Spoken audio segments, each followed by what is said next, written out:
Bam. I think I'm online. Should be. Seems like the stream is dead.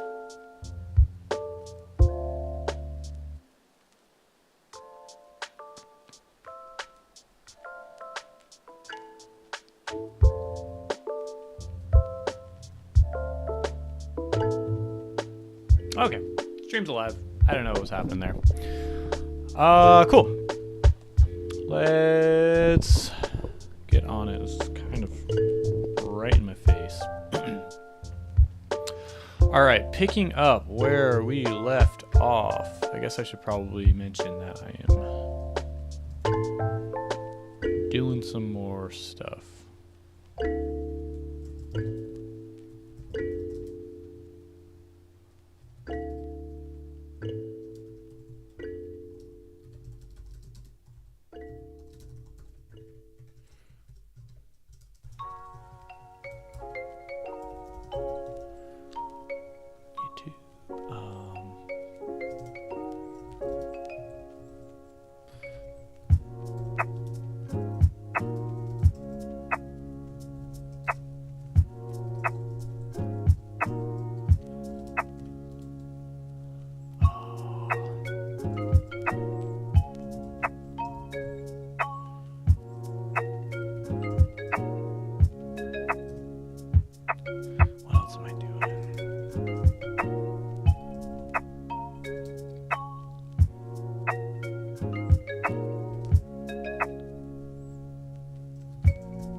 Okay, live streaming is happening. And what am I doing? I also probably want to maybe modify the titles on my stream. Boop, boop, boop, boop, boop, boop, boop.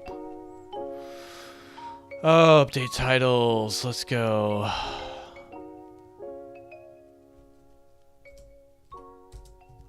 Terraform, Qwik, Bash, we're done with. Node, Linode, yep, cool. Cool. Sure. Okay, so that's going essentially where I left off yesterday. I did a little bit of work this morning to modify my Terraform config file, and I'm trying to copy my Qwik app over. And someone gave me an alternate approach. Essentially what I've been trying to do is use the null resource to create a Qwik app directory and then connect over SSH to copy these files over from my project into my application. I don't want to do that. Someone said, why not just use Git? Because they're smart. So, this is not going to be, let's see, I think what I want to do, actually, I think what I may want to do is copy this project over. I'm going to inverse it. I'm going to create a new folder called Terraform, and I'm going to copy, sure, Terraform will go in there. Move, I'm going to copy all this stuff except for the app into Terraform. Move. Okay, cool. That looks right. I'm going to get rid of that, but let's see. Everything, oops, let's go burp, burp. Everything in here is going to come into the project root. Move. Cool. Qwik app is no longer necessary. We can get rid of that. This is my project. Don't love how much. Whoa! What's the? That's interesting. What do we got? This is a little more going on, but I think that's okay. What I need to do now is initialize a Git repo. I need to commit all of this make sure there's stuff in here that I don't want to commit. Or make sure there's not stuff in here that I want to commit. So for example, this guy, I'm going to delete that because we're not going to be running that locally.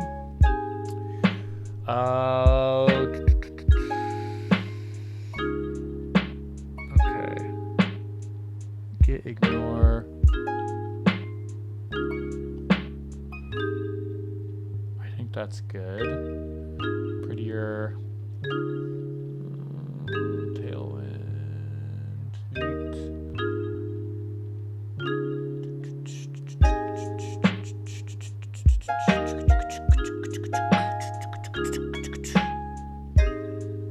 Okay, I think that's it.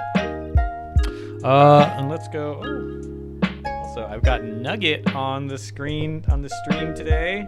He's a little shy, so he's staying under the blanket on my lap. Yeah, I think that's gonna be good. Whoa. Git ignore, you're done. Let's do this, baby.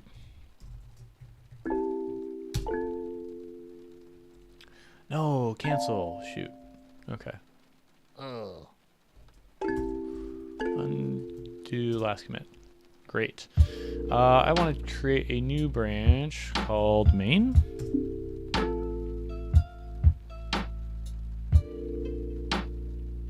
Yo, Sam Titmus, what's up? What am I coding? Looks fun.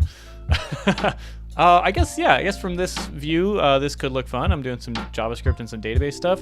What I'm working on today is actually the app is kind of finished. So let me see what I can do for you. Let's npm run dev, npm run dev, just so you can kind of see. It's a super basic app. Right now, what does it do? It refuses to connect. Okay. What am I trying to do? It needs to connect to a Anyway, right now all it does is connect to a remote Postgres database, which I am deploying with Terraform, and it just shows like some Pokemon stats, like the first 9 Pokemon in a table built with Tailwind and using Qwik.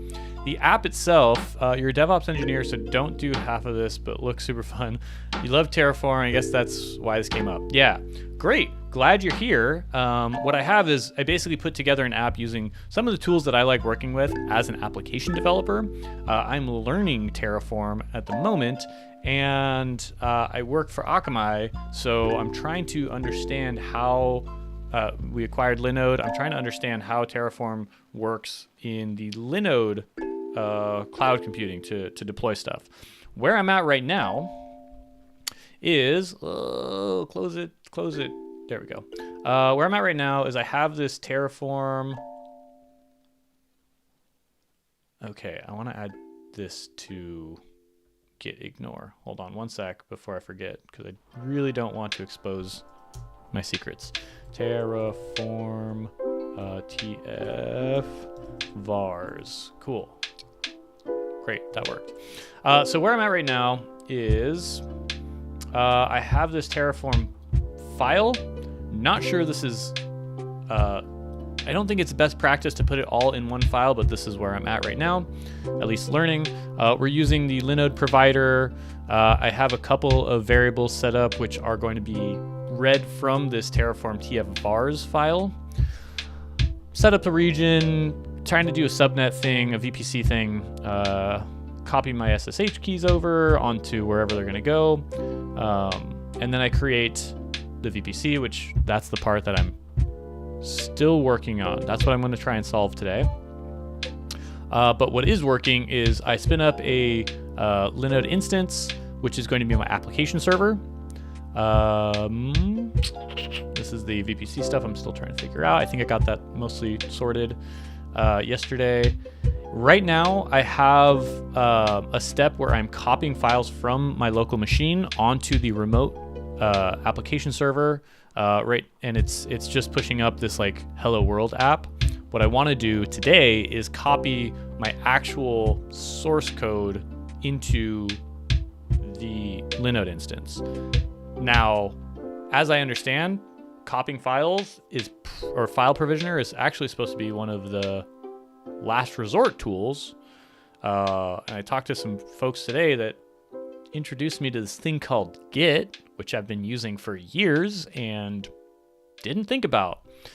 So we're going to redo this copy files, replace it with Git to essentially, on the application server, pull down the source code from my remote repo, which will be on GitHub. Then I have a step that configures the server.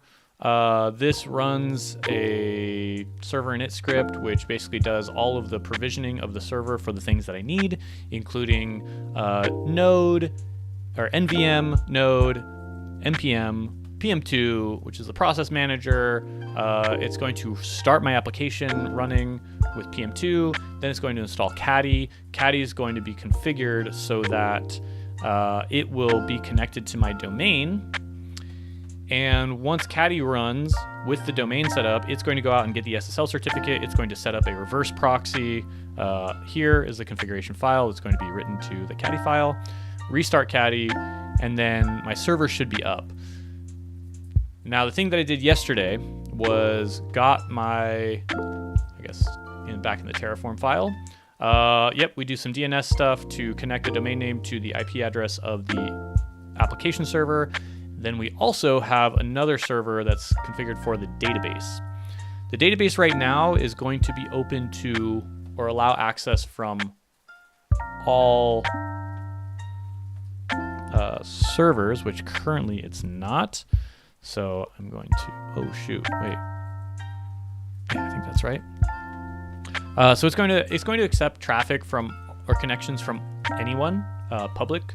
And what I want to do is pull that into the VPC such that it only allows traffic from other computers within the same VPC, which is going to be this line here. Linode instance, right? That's going to spin up the database using this stack script, which is the configuration setup for it.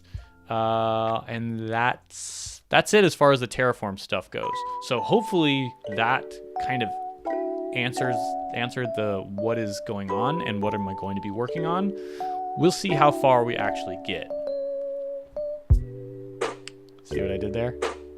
That was not intentional, but. And if you're really, really, really lucky, then I might wake up Nugget and, oh man, my camera is like tracking me looking down. Kind of, not really, a little bit. Anyway, if we're really, really, really, really lucky, Nugget will give us a little bit of a presence. And I really hope I can get to this today because I have a meeting that's supposed to cover this stuff on first thing Monday morning. Okay, right, so let's push this stuff into Git. Essentially, I have my changes. I think I want to grab them. I want to remove, where is it? Ah, there it is. app.mjs. I want to see if I can create a new branch called main. Main cannot, head is not a commit.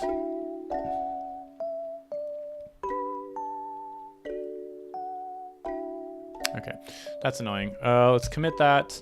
Let's change the branch to main.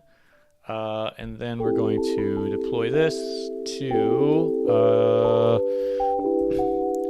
Terraform, no, what is it? Linode VPC demo. Linode VPC demo. That's going to be a public repository. Great. I love VS Code, by the way. I know that there's a lot of like whizzes out there that do all this really cool stuff with the command line and Vim and this and that. And you can configure Vim to be just as good as VS Code, apparently. But you know what?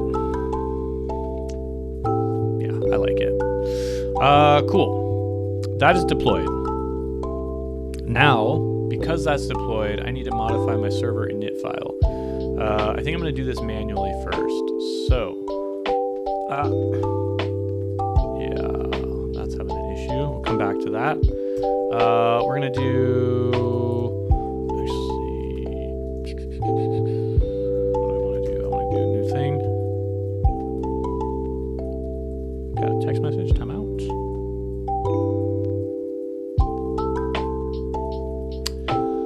Okay, cd into Terraform, and we're gonna do Terraform destroy.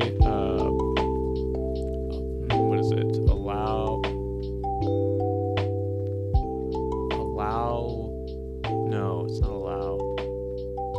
Auto approve. This is not something you should do, the auto approve thing. I'm only doing it in production. You should not. I'm only doing that because I'm just trying to get this stuff created and destroyed as quickly as possible. You should definitely do Terraform plan before you do anything. But essentially, yeah, I'm just like taking all of my services down before I do any other work. Now, what is the other work I want to do? I want to do Terraform in here. I don't want to copy the files. Where's my copy files? Here. Copy files. Okay, copy files we're not going to have at all. This is, yeah, I'm just going to comment that out so I still have access to it. I'm going to comment this out so we're no longer depending on that resource. And then once this pushes up, I'm going to connect to this service, manually run the scripts that I'm going to be adding to this server init. Yeah. Okay, that is all destroyed. We're going to do the same thing. Terraform, apply, auto, approve. That's going to spin up my resources. I'm going to look at my Linode cloud dashboard and see my beautiful new Linodes being provisioned in Seattle, Washington. Y'all can't see that because I'm still not sure if I want to be sharing the public IP address for all of these projects that I have here.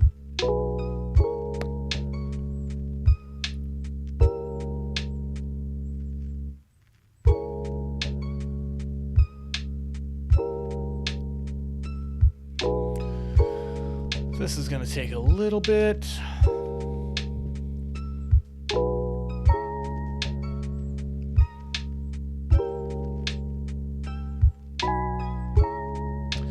Sam, how is everything else on the stream right now? Music is on point, too loud, too soft? Can you even hear it? Still trying to get all my stuff tuned in.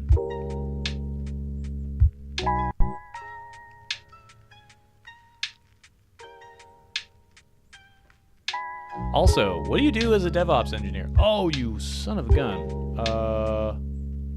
Remote exec. Oh, that. Remote exec. Ah, shoot, that makes sense. Yeah, I have some stuff in here that is not ready. Essentially, I removed the files that I was going to run. So this made the directory. Ah! My server init file is not there.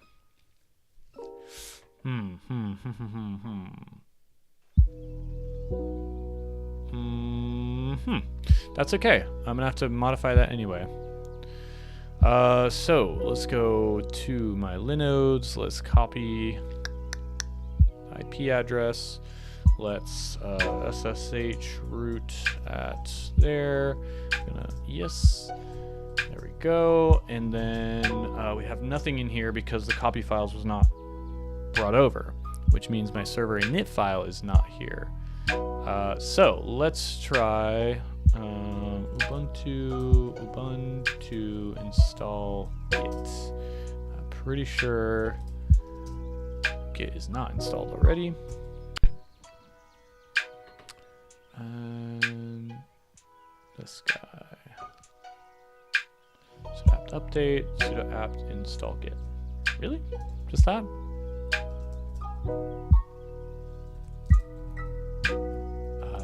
Git is, well, I already had git. I just didn't. It's literally going to be printed. Yeah. Okay, so I do have git. Great. So now I need to clone my repo, which is at github.com/austingill/linode vpc demo, I think. Cool. Let's copy that. Let's copy that. And then we'll do git clone. I think I want to clone that here. Oh, git clone. There we go. No. Git clone into this directory.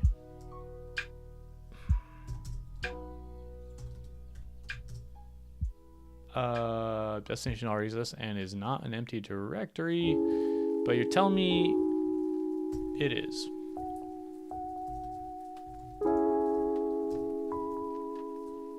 Okay. Well, we'll start with just git cloning it, right? No. Actually, sorry. We're gonna do git clone into the app. There we go. Cool. We have app. We're going to cd into app. We're going to then we have to run the rest of the server init commands. So sudo app update. We're going to do git clone the directory into app. We're going to run the rest of these things. I'm going to copy this. Copy this. There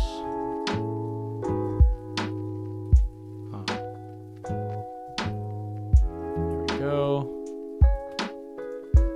I'm going to copy this. I'm going to npm. What is that? Npm run build. Right. That should work. No, npm install. Npm install. I don't think I want to do that. I think what I want is npm install omit development. Actually, what is it? Okay, GitHub, user content, Austin Gill, utils, and then I have a Docker file that for Node, what is it? npm ci only production. That's what I want.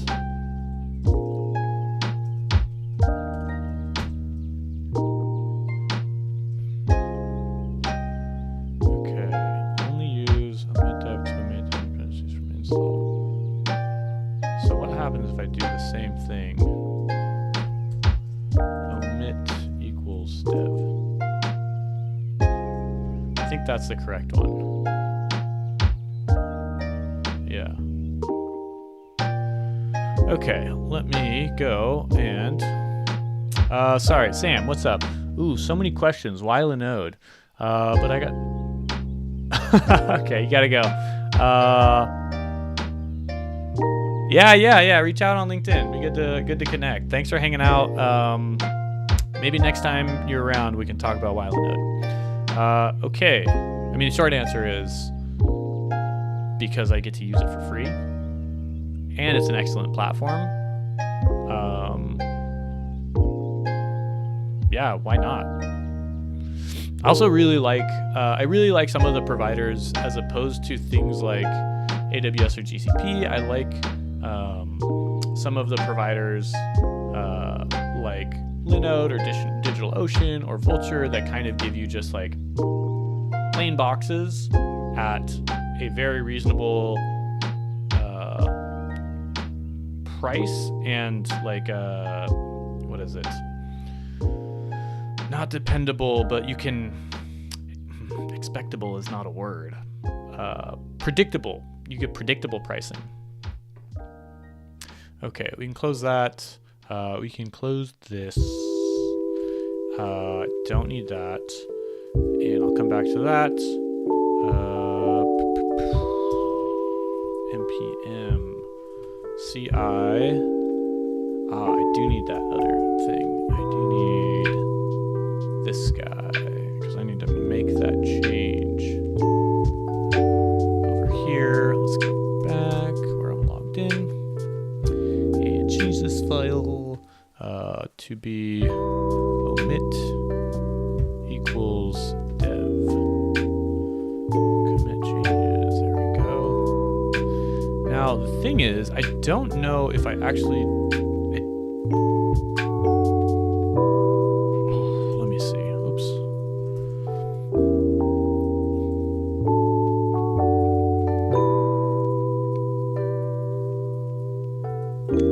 I don't think I actually want to omit the dev dependencies. I think I just want to run npm install because I do need the dev dependencies in order to build the production assets.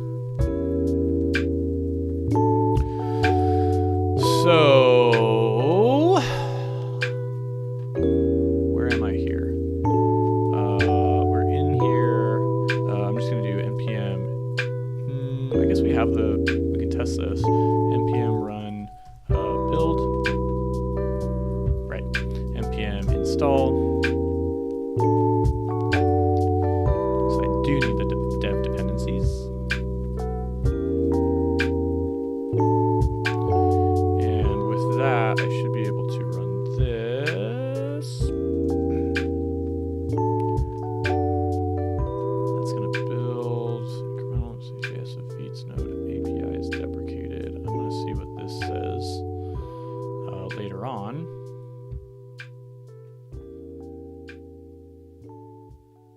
Yes, we've seen that.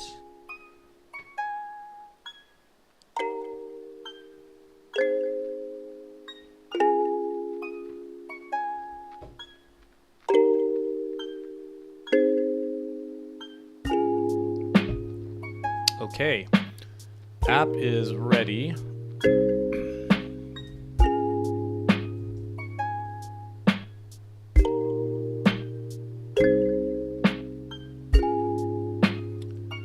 This is the boring stuff.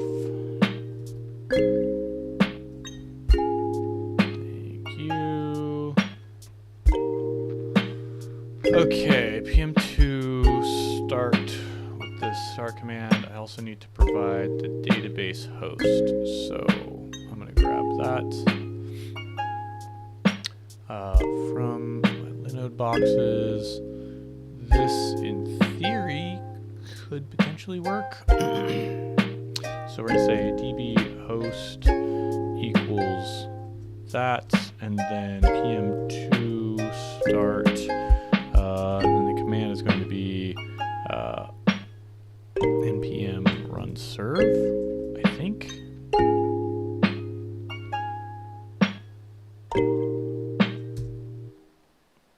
Okay, that's running. Okay. I have to do all of these. Cool. That's not gonna work. Unable to locate package stepping keyring. Did I run this yet? I did not run that. That was a first step thing to do.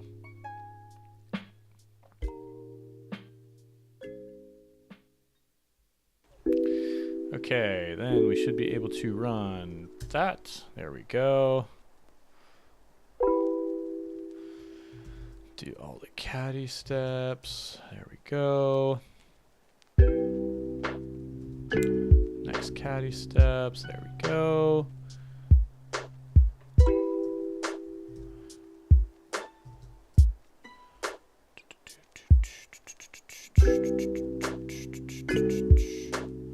Is my domain configured correctly?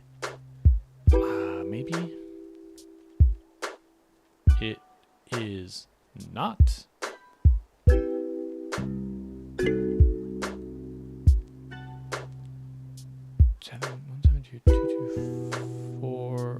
Oh shoot, it's using the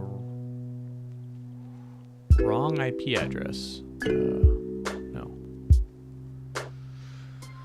Okay, 1 second. Just gotta change this really quick. Burp. Okay, save. Cool. Domain should be set up. Now install Caddy.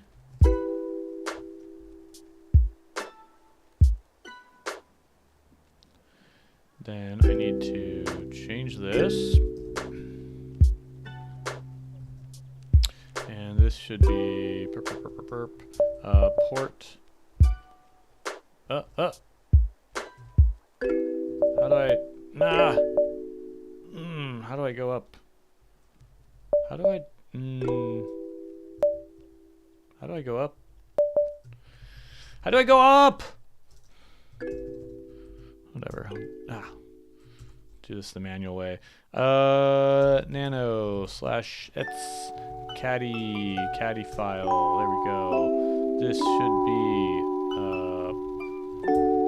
I'm gonna go tflinode.austingill.com. And this should be comment that out. File server doesn't really matter. Reverse proxy is what I want, and it's going to be running at port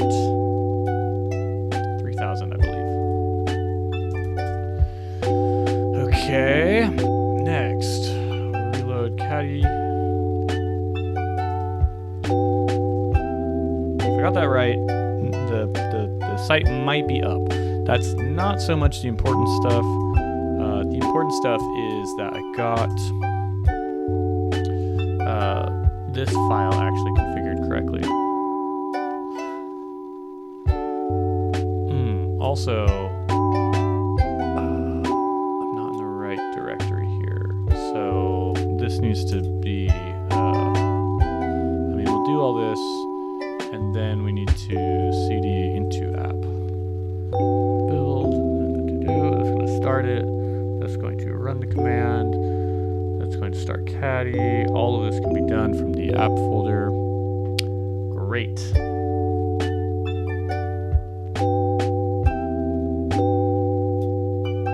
Okay, cool. Terraform file.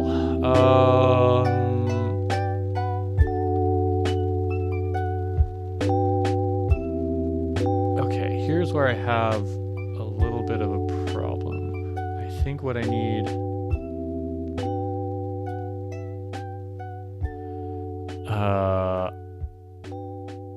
Yo, thanks. What's going on? Who is that? It just shows your name as X. But X, if that's your name, that's a pretty good name. Might have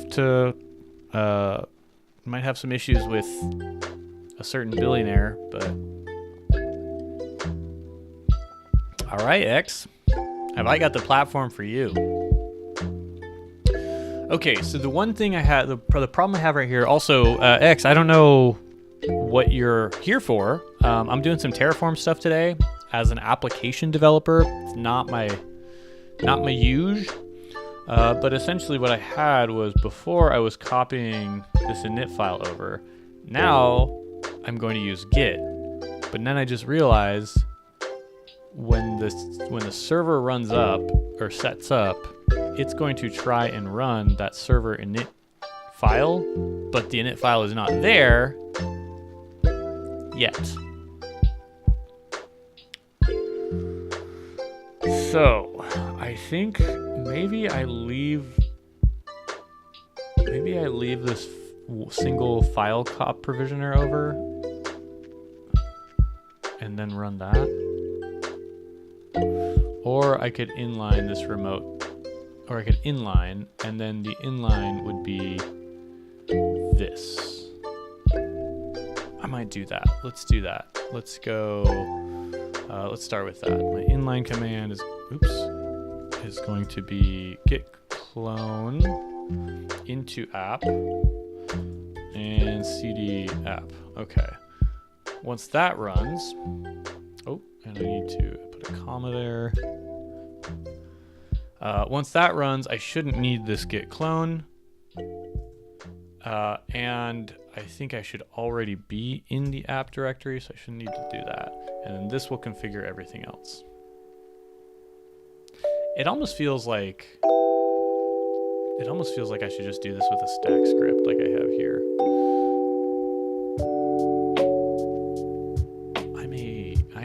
I may do that. That actually sounds really good. I'll come back to that. Okay. So that may have done everything that I need. At that point, this needs to be updated. So let's update everything. I don't really need this app.mjs file.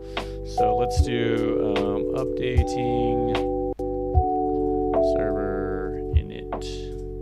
You don't know much about DevOps, junior web dev. I'm here to show some love. Thank you. Beautiful. And it's time for you to learn advanced stuff. You get back to your live streams. Okay, well, 1, appreciate the love. 2, love that you're getting started on your journey. And 3, if you have any questions about things that I'm not covering today, I mean, throw them out. Like burning questions that you want to talk to me for whatever reason about. Yeah. I can answer them to the best of my ability. Okay, that needs to be pushed up. And then with that up, I should be able to undo, basically destroy the entire infrastructure world that I've created a moment ago. And frankly, X, like this stuff, just because you see me working on it, doesn't mean you as a web developer need to learn it or should learn it. I think it's good to expose yourself to a lot of different things, including DevOps or backend or front end or whatever other sort of areas in application development you can, and see what actually feels good. Like Terraform stuff or infrastructure as code or DevOps, like automation stuff, that might tickle a certain fancy that you like more than, let's say, putting together a bunch of HTML tags. Me, for example, I don't love this stuff. I like building the application, particularly the front end that I can actually see. Not the back end stuff where a lot of the business logic is, and definitely not the DevOps stuff, which is like keeping the application deployed and running. Nevertheless, I do have to do a demo on this, and I think this is good stuff for me to learn. Not because I enjoy it, but because I need to learn it. This is a series about DevOps starts from scratch, or it's a devlog. It's a devlog, I think. It's actually, I have work to do for a demo that I'm going to be giving in a couple of weeks, and I'm learning as I go about this, the DevOps side of things, so why not live stream it? It's not actually going to be super fun because, well, again, I'm showing my cards here. The stuff that I find fun is not the DevOps side. It's like the application building, particularly the front end. So what am I saying is I don't think my stream is going to be very fun. No, just kidding. But it is like, you know, I'm just on here doing work anyway, and might as well throw the stream on, and hopefully be somewhat entertaining. And if not, I have a really cute Qwik on my lap that I could always just like bloop, and, you know, get some likes that way. I'll do anything for attention. Ah, shoot! Except for write good code. Okay, remote exec did not work. Access process status of 127. So remote exec. Where is that remote? Should be right here, no? No. Here. This guy failed. This guy failed. Why did this guy fail? Okay. best thing I can do to figure this out. And you know what actually is kind of cool about these sort of streams is like the not pre-planned one. I mean, I know where I want to get to, but it's not scripted, is you get to actually see one, a day in the life, and two, like how someone debugs this stuff. So now I'm logging into the server that Terraform has provisioned for me, and I can see that app is here. So ls app, cool. So I know from that this command at least worked, and it's saying that this block of commands did not work. So I'm trying to run this stuff, and something in here didn't work, and that's because of this line, I think. I should be, let's see. Yeah, from here I should be inside of app. That's the problem. Okay, that is the problem. Start command. How do I want to tackle that?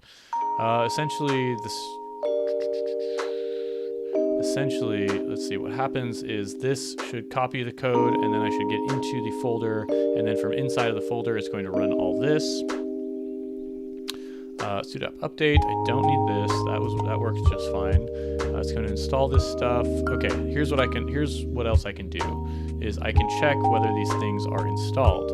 So, did it get to NVM? Could not find command NVM, and that means it failed somewhere in here.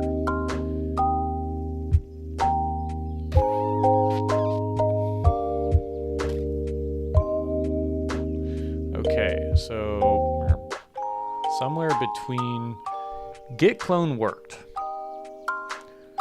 cd into app presumably worked. There's no way for me to know whether the terminal changed directories. My start command, I think I'm going to take out the start command here. And then I'm going to replace, where's my start command? I'm going to replace that with pm2 start npm run serve. Okay. That takes off one moving part. Okay.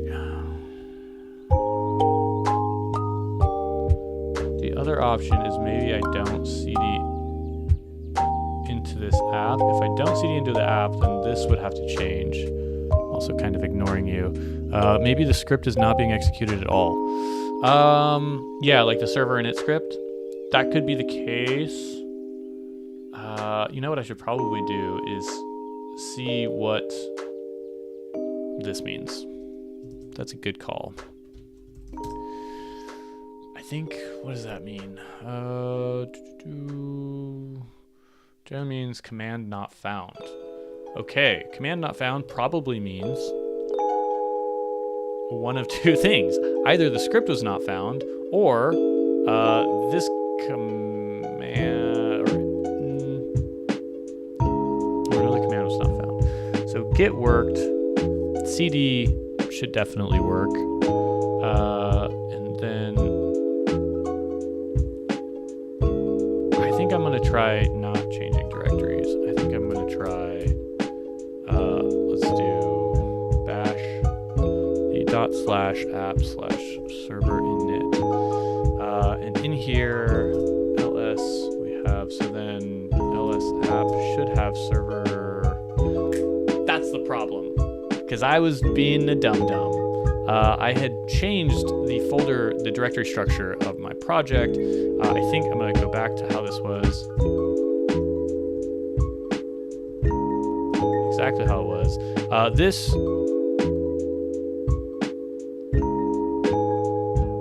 Just dropping by to say hi, Austin. I think there's a secret message in there. Oh, just dropping by to say hi. Hi, Stony. Sorry, X. I'm doing some cross-channel communication. I don't know if there's a way for me to show these. Can I? No. But yeah, that was Twitch chat. And Stony, for your knowledge, we got some YouTube chats going on as well. So what I want to do, where I was, is we can CD into app. That's fine. Once I'm inside of app, I need this server init to run, which is going to run inside of Terraform. So we're going to do Terraform / it should probably be like bin, a bin folder instead of Terraform, but that's okay. You know I multi-stream? I know, but you guys can't see what you guys are like having a conversation with me, and I feel like I have to not like, I'm not trying to hide the fact that I'm talking to multiple people, but like you guys are missing out on each other's chats. It's a much more civilized chat conversation from the YouTube side, but you know, Stony, you already knew that. Okay, I think that's it. So now it should be able to find the server init file. And Stony, just to catch you up on what's happening since yesterday, I was a dum-dum yesterday trying to do everything by copying files using Terraform, and someone was like, why don't you just use Git? And I was like, why don't I just use Git? Asynchronous Austin, that's right. Okay, I think that's it. Now, because I'm using Git, this stuff has to be committed. I'm gonna take out this little app thing, and we're gonna do fixing server init script location. I don't know. Cool. Push that up. That should be done. We are going to exit, and there's probably a better way to do some of this stuff, but I'm just going to destroy the entire universe that I just created.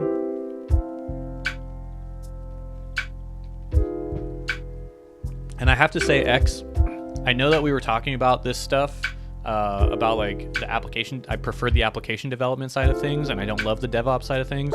And I don't think if you're an application developer, you have to learn DevOps or Terraform. But I will say this, having spent over a decade in this industry and having manually created all of the compute instances and database instances and whatever I need in the cloud, Terraform is actually really nice to just be able to do this. And Terraform is going to spin up 2 Linode instances, connect my domain name to my Linode instance, which actually I need to see if I have that configured incorrectly. It might be. It's going to configure the servers with what I need, all of the resources. It's going to pull my source code into it. What else is it going to do? And in theory, by the end of today, we'll have it setting up a VPC and connecting those. Yeah. Oh man, Stony throwing some Oh, you know what? You can see each other's chats, can't you? That's right. I forgot that I had the little chat thing on here. What am I don't. That's silly. I think, right? Yeah. That's right. I got my chats right there. I'm looking at chat somewhere else. Don't worry about it. It's fine. Cool. I didn't have my stream set up correctly for the longest time. And also, Stony, no crashes so far because I launched in safe mode, maybe? But yeah, we're doing this. Nah, can't see only for a few. Yeah, you can see it just for a few seconds. But the point being that my stream is going out on YouTube and Twitch, and because it's here, the Twitch people can still see the YouTube people's chats. I was literally thinking that y'all couldn't see each other's chats at all, and I was just like, what is it? Routing, or what would be the term? Oh no, transferring. What is the term?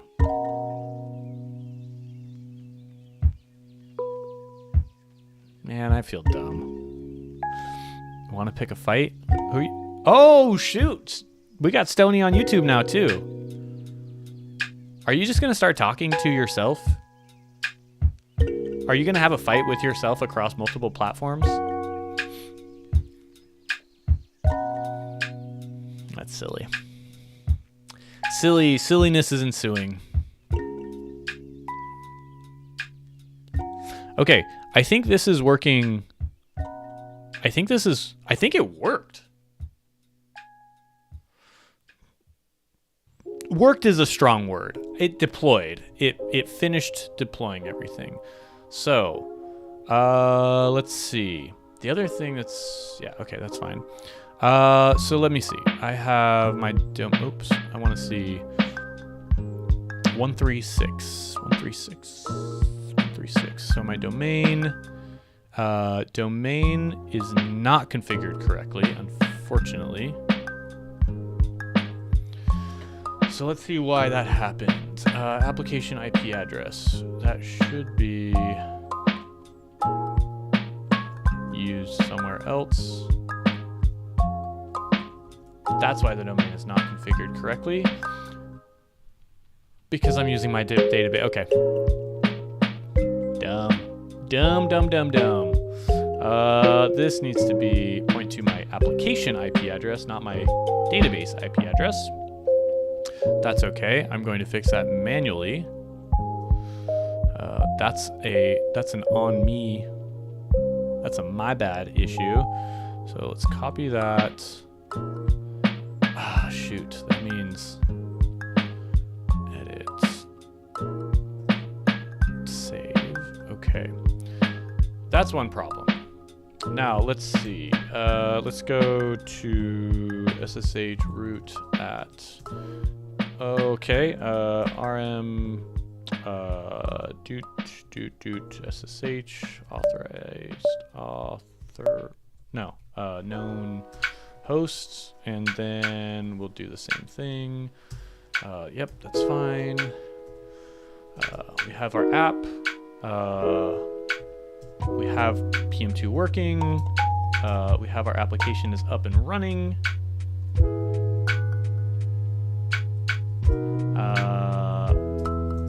I should have, do I have TMP? TSconfig, that's interesting. Oh, okay, TSconfig builds out a temp folder. Okay. Okay, we're gonna go into Terraform where my script should have ran, and then I don't have the file written that I thought would be written.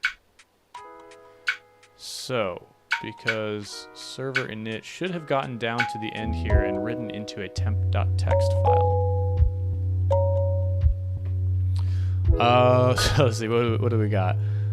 Yeah, Sony always chooses violence. At least you're not afraid of the other me. I have a very lovely relationship. There's never a stream without either of us bashing on another. That is mostly true. But Stony is always... No, that's not. That would be an unfair statement. But Stony is like 70% of the time the instigator. He did send me a private message on Discord. All right, private. Sorry, streamers. This one's just for me. For my eyes only, sealed with a kiss. Maybe not.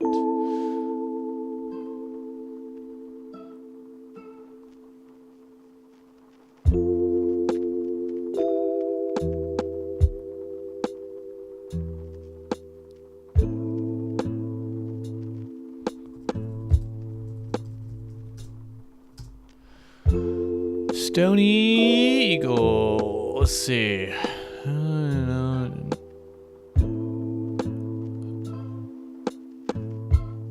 Ah, Stony, you already told me that. You don't need to say that. I already know.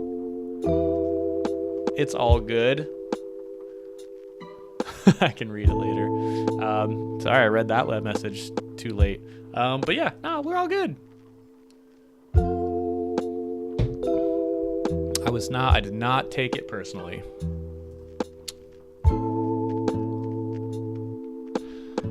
Where is that temp file?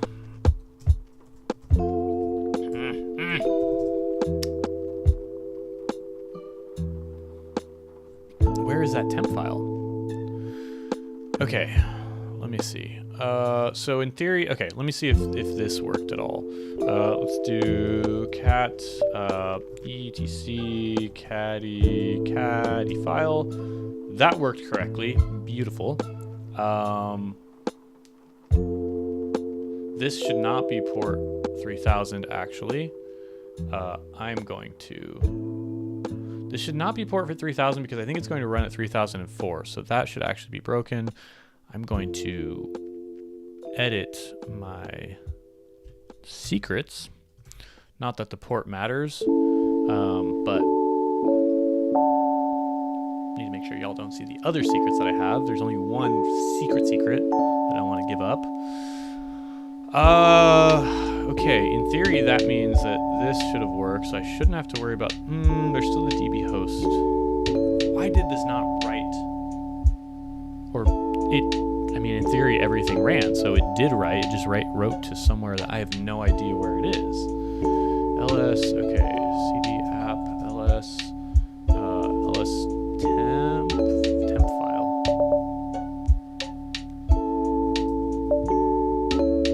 Oh, it's right there. Okay, cool. No, cat temp.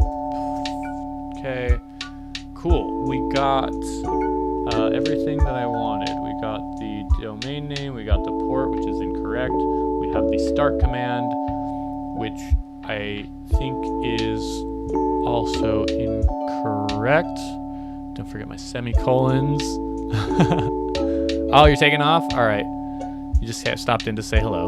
Well, thank you. I think I'm good on semicolons. You can just go ahead and hold on to them for me. Keep them on the, It's like, I'll do without. Okay, I need to make an edit to one more variable,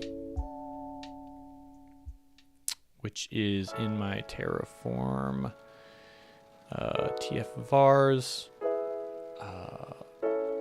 Should be npm run dev is now the correct command. Why no Ansible for provisioning? That is a great question, and the answer is because I'm not a DevOps engineer. There is a myriad of answers, or there's a myriad of reasons. One, I'm an application developer, not a DevOps engineer.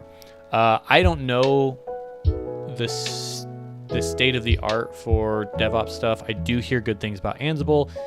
If you're here for picking up DevOps tips, as far as I can tell, that seems like a good way to go. This project, I'm working on a demo that I want to be able to give to other people. And as part of the things that I prioritize in the content that I create is fewer moving parts. So Terraform is a sort of a must-have. You could say, why Terraform versus Ansible or Docker or I don't know, whatever other tools there are. But Terraform is a must-have for the company that I'm working at. So that was that set the bar. And if I can do everything with just Terraform for the time being, I wouldn't want them to have to bootstrap Ansible in that case. Yeah, exactly. So if I'm handing this to someone else, here's only one dependency you have to install if you've never done this before. It's Terraform, and there's a whole bunch of the provisioning stuff that Ansible is built for and would do a better job of. But most of this stuff in here, especially for my audience, is stuff that like these files are probably not really going to be opened up. The interesting part is here inside of the Terraform thing. And also, I reserve the right to be wrong. There's a lot of stuff that I'm probably doing the wrong way because, again, this is actually my first Terraform project. So a little bit of research, a little bit of learning, a little bit of figuring out how to make it work, a little bit of talking to experts on my team that can correct me on things. But otherwise, yeah, I'm in the let's just get it working phase. And then I can get into the stuff that I do like, which is the application side of things. So I think this worked. I don't think I need this. Burp. But yeah, if you want to, you got the mic. If you want to throw out some cool Ansible stuff, would love to hear it. Okay, that is working. I think I've patched the holes. There was a big change that we went through. I think everything is working or connected correctly. One more thing I gotta fix. Server init should do, where's my start command? Start, here. Let's go back to the other start command we had. My guy, what's going on with you? Hey, you all right? You want to come say hi?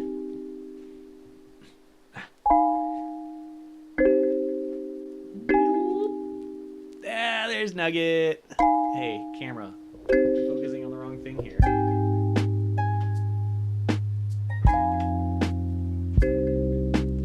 He was not stoked about that. He just wants to get back in his blanket. No, you want something to eat, don't you? Kind of. Sorry, man. My mic is. Okay.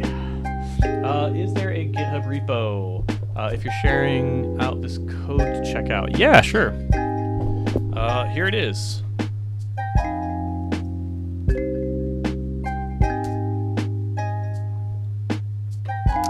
What up, doggy? That's right. Oh, look at you with your little dog icon or avatar as well. Perfect. Okay, don't need you. We're gonna come back to this in a moment.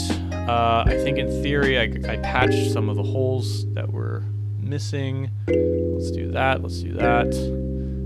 Yeah, sure. I mean, I don't know how good of a learning resource it is. So just, like, there's a lot going on here. The stuff that we're looking at right now is all going to live within this Terraform folder. But the application itself is using Qwik. I'm going to try and get it. By the end, hopefully we'll see that we have the deployed application that's also talking to a remote database, both of which live within a VPC in such a way that only the other computers within the VPC network can communicate to the database and not just the public internet. Make sense? It should by the end, because by the end I will be doing the architecture diagram for it. So let's do this one more time. It's my hello. Okay, what's going on over here? All right. No. Okay. Okay. Cool. Okay. Cool. Got it. Let's destroy the universe. Let's Thanos snap. That would be a good, what do you call it, bash alias. Way too long to type. That's still pretty good.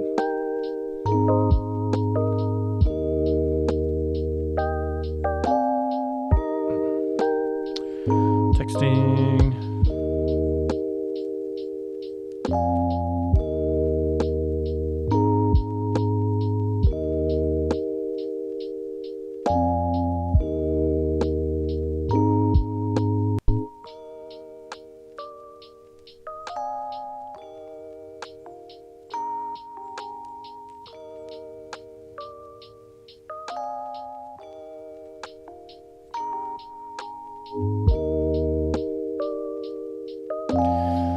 Okay, world has been destroyed. Let's bring up a different world. And hopefully this works. And in the meantime, more texting.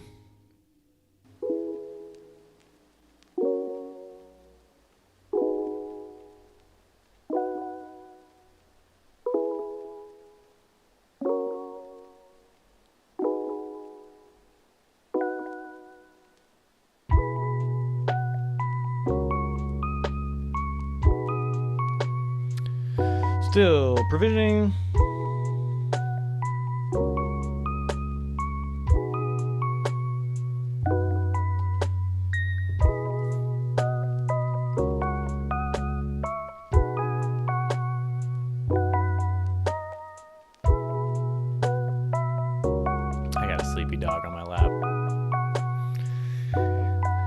One of the simple pleasures in life.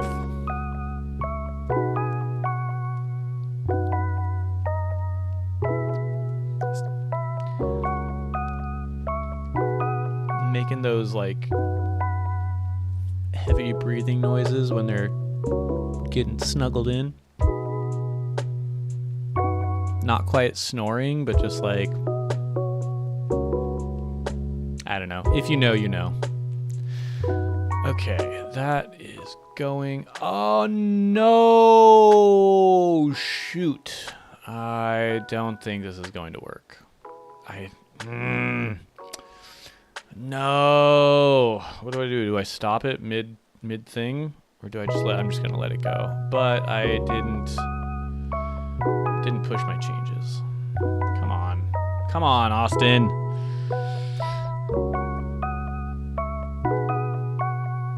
Getting my, I want to say getting my shit together, but I also don't know if I should have that in a public repo. But I'm willing to say it on a public stream. Getting my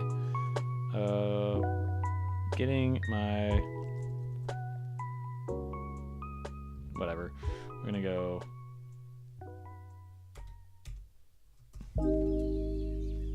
Oh, that's what I'm gonna do. Getting my what's the H? What's an H? What can I use for the letter H?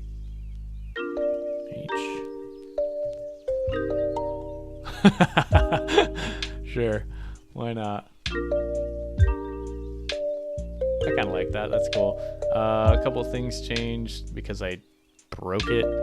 Getting it together. There we go.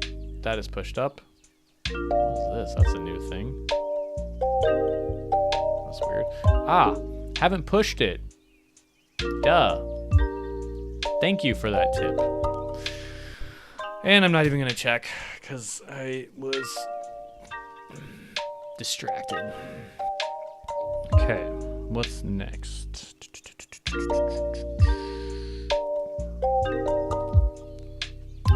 Building and destroying. So I have a question for the person that just said thank you with the dog avatar. I have no idea how to pronounce the letter A with the little umlauts, I think, over them, or the letter O with the umlauts. It looks like your name is Barco Verder, and you have an avatar that's a dog. So I really like to think that it's Barco, but I also am fully prepared to have completely butchered that. So, is there like a phonetic spelling for that? It's probably like Byakyol. No, that is. You know what? I'm just gonna look it up. I'm gonna see if I can do this. How do you pronounce? Oh, that's not it.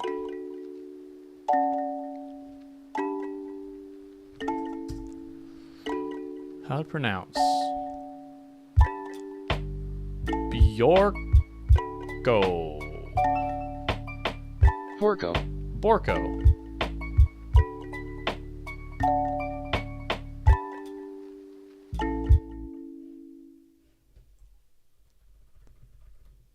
Borko. Borko. Well, that's not helpful at all. Borko. That's not helpful at all. We're gonna stick with Barco.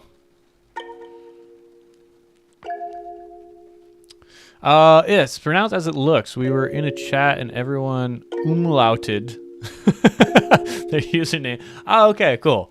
We'll have to change it back.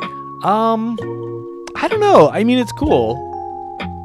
So, are you not based? Oh, also, let's see. Yeah, okay, we're still gone. Are you not based? Like, is your native tongue, does your native tongue use umlauts? Or is your name even Barco? Are you a dog? On the internet, no one knows you're a dog. Isn't that right?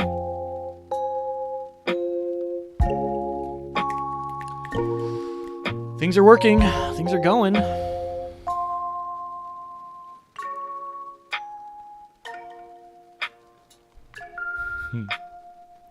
I have so many questions, and most of them are silly, unrelated. But let's see. We have my Linode is up. I just want to check. Linode is up. I want to check my domain. My domain this time.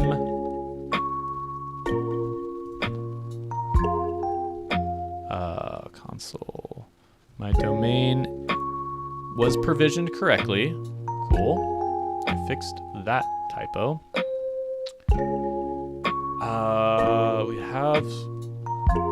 So see, this is one thing that Terraform is not good for. You should not be using Terraform. You should use Terraform as a provisioning tool, but not as a deployment tool necessarily, which is what I'm using it for, which is fine. But let's see. So SSH root at, that's my IP address. That's fine. We have the app. We're going to cd into the app. PM2 list. PM2 errored, which actually is okay. And we're going to cat the temp file. Okay. That is not correct.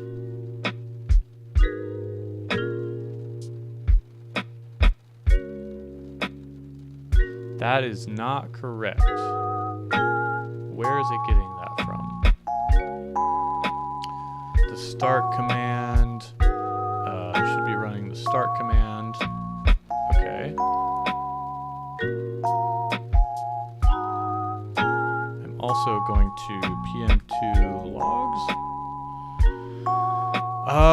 Cannot write. Yeah, okay. That's exactly what I would expect. So that actually is the good error based on that start command.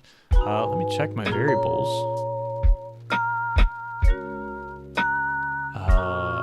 Okay, that is correct. So let's look up node space server.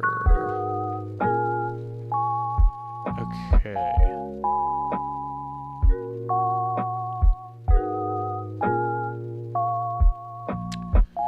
Because the problem is this command here.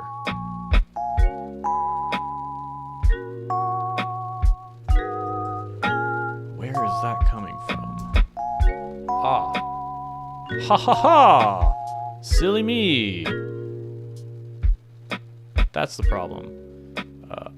I replaced it, but I did not replace it in the right spot. Start command should be that. There we go. I think these are now exactly the same. Not quite, just the Terraform. But up until that bash script, this is all exactly the same. Cool, this is done. This should now work. Boop, boop, boop. Fixing start command. Now in theory, everything else should be configured correctly. So I should be able to just do PM2 delete 0 and then PM2 start, and then the start command I want to run is going to be including the DB host. It's going to set DB host.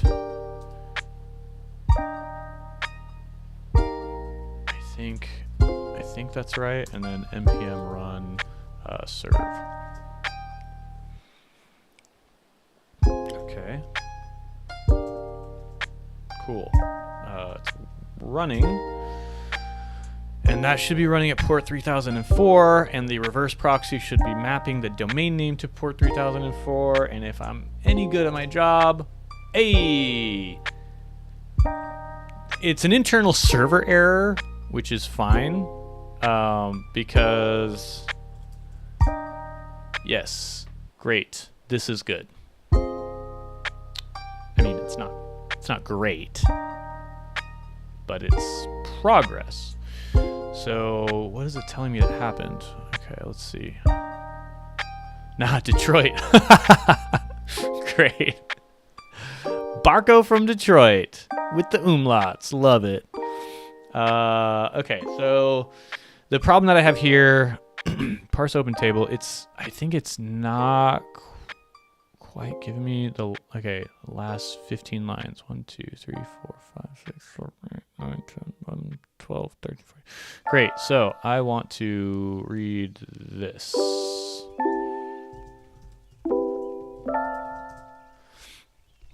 Yep, cool. This is what I was hoping for. Relation Pokemon does not exist. So the problem here, beautiful, is I think my application is connecting to the database properly, but the database is not being configured. And so to fix that, I just need to actually run some database scripts. So I've got them here. We've got generate. I don't think I'm going to use SQLite, but that's fine. We're going to generate. We already have. I need to push my changes so that they exist in the database. And that's going to use this drizzle config, which has some hard-coded values which need to be replaced.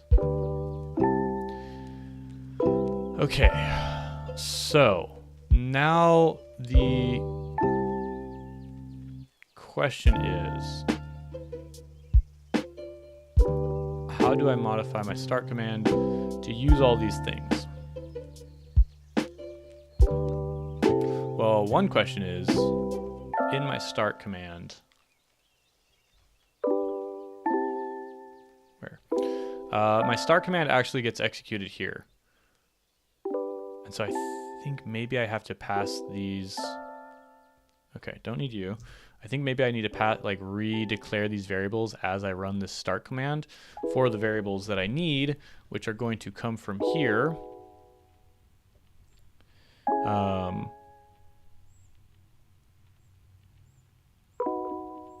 think this is what I'm going to do. And we're going to say const, I'm going to do this. Burp, burp. We're going to move this down. We're going to do move that. And then go to the end, put a comma in, remove this. Nope.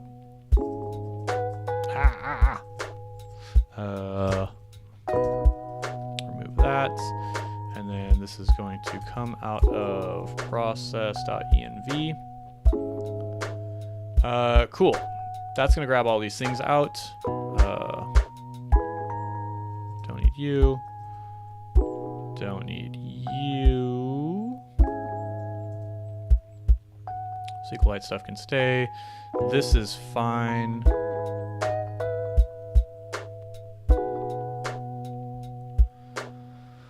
Okay, I think I'm going to change my app a little bit so that I've got the source code. I'm going to do one thing that I like here, which is my config.js file.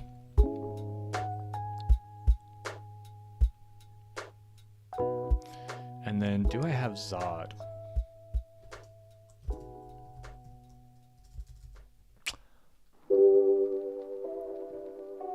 I have it in package log. I'm not going to use Zod. It's fine. But we're going to do this. We're going to export const. I'm going to copy this stuff. Somewhere in here.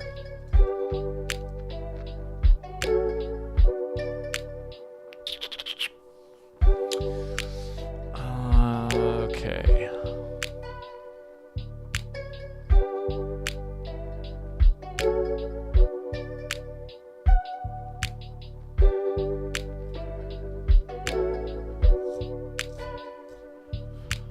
Something like this.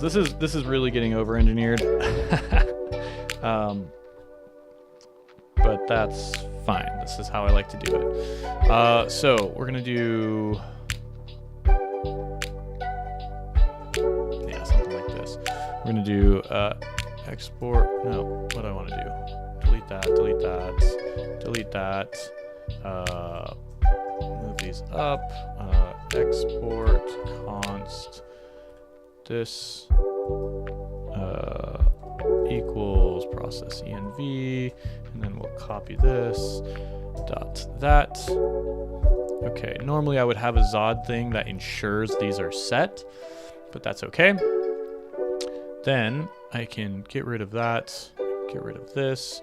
I can come here, I can import config. No, I want to import db underscore host. It's not going to do it for me. I'm going to do this. db underscore host. Do it for me. Okay, it's not going to. That's fine. Import perp from, where am I? In the root. So dot slash source slash config.js. And we are going to pull out db host or db user, pass, host, port, and name. Oops, name. There we go. So now that is there. Grab all these same things. I need to go, and then what do we got? Would Qwik take the place of like Next.js in an app? Yes. Well, technically no. So Qwik would take the place of React, and then React has the meta framework of Next.js, which does both the server side and routing and some other stuff. Qwik has the equivalent in Qwik City. Now, when you start a Qwik project, I think kind of the blessed path is to just start with Qwik City, so they can kind of be used interchangeably, but pedantically or like specifically, those would be the analogies there. The interesting thing about Qwik is it was designed sort of, or the front end framework was designed really with the server as a first-class citizen, whereas React, Vue, Svelte, Solid, all of these are designed as front-end frameworks, and then there are tools to like take your front-end code, write it to a string on the server, and then send that to the client. And then you have to deal with hydration, where the server side will also inject something to tell state, or like some initial state that the client can then search for and initialize with, and then it has to set up all of the click event handlers and this and that. Qwik kind of flips that around and says, let's think about application development from the server side first, build a framework that is intended to run on the server first, and then where you have client-side functionality, then it ships essentially a very tiny JavaScript bundle on the initial load that listens to all of the click events or all of the interactions that the user might make, and it can figure out on demand which JavaScript to pull down to handle those interactions. Hopefully that makes sense. It's this concept of resumability. It's kind of hard to explain, but it basically flips sort of the origin point of where the application, like, I like to think of it as flipping the natural state of where the application runs to the server side instead of on the client side. But it makes it super easy to do client side stuff. Does that make sense? Thanks for the explanation. Looking at Qwik City, Partytown looks interesting. Partytown is super cool.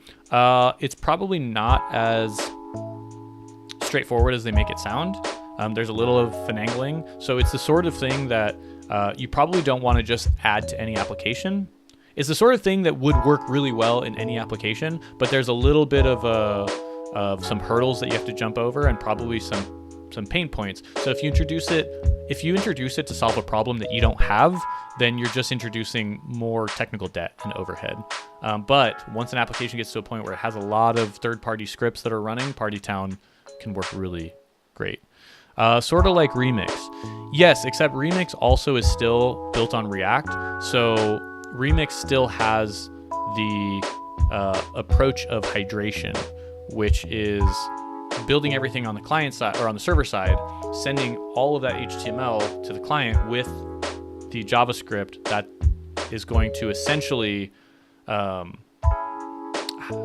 hydration works is you build all the HTML on the client, you include the client-side source in the HTML, you ship it to the browser. The browser parses and loads the HTML and renders it. And when it reaches that client-side source, it's going to parse that JavaScript. Or sorry, not client-side source, client-side JavaScript. It's going to parse that file. It's going to download it and parse it.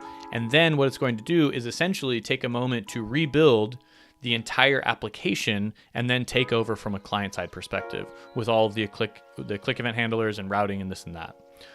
So it can take a longer time before, like, it'll load initially the HTML and then it'll basically reload the same HTML that was built with JavaScript, and it can take a little bit longer depending on how large the application is. In terms of being server first, again, I would say Remix is not. Remix is server first in the same sense that Next is server first, but because they're built on a client first library, that's not really the case. It's like server first and then client first. That's not a good explanation. Yeah, it's hard to explain. Maybe Astro is a better comparison than Qwik. I think Astro is all server side until you start adding things. Astro, I would say, is kind of different because Astro was static first. So static rendering is technically server-side rendering, but you render to a static thing and then you ship static files. And then they do have an interesting approach of having like islands of interactivity where you can say everything's static except for this little section and then ship the JavaScript just for that section, which you can do on page load or on like when it's scrolled into view or on some sort of interaction. It is a good comparison, although Astro itself, I was going to say Astro doesn't really have a client side.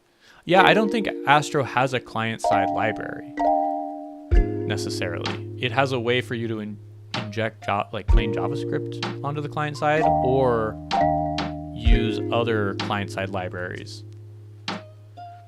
Astro's probably closer. You can actually use, I saw something where you can use Astro with Qwik in the same way that you can use it with Vue or React or whatever. So maybe Qwik City is sort of like, Qwik City is really its own thing because Qwik is such a fundamentally different approach to how the client-side JavaScript gets loaded that I think it kind of lives in its own sort of world at the moment. Actually, I think React Server Components is starting to get to something close, where Qwik, based on a user interaction, Qwik can build out and run the code on the server and return the code that then needs to be expressed on the client. Yes, at the moment, it's safe to say that my current preference is Qwik. It's not perfect. There's some things I don't like about it. There's a blog post that I want to write around why Qwik, and some of it is developer experience and ergonomics.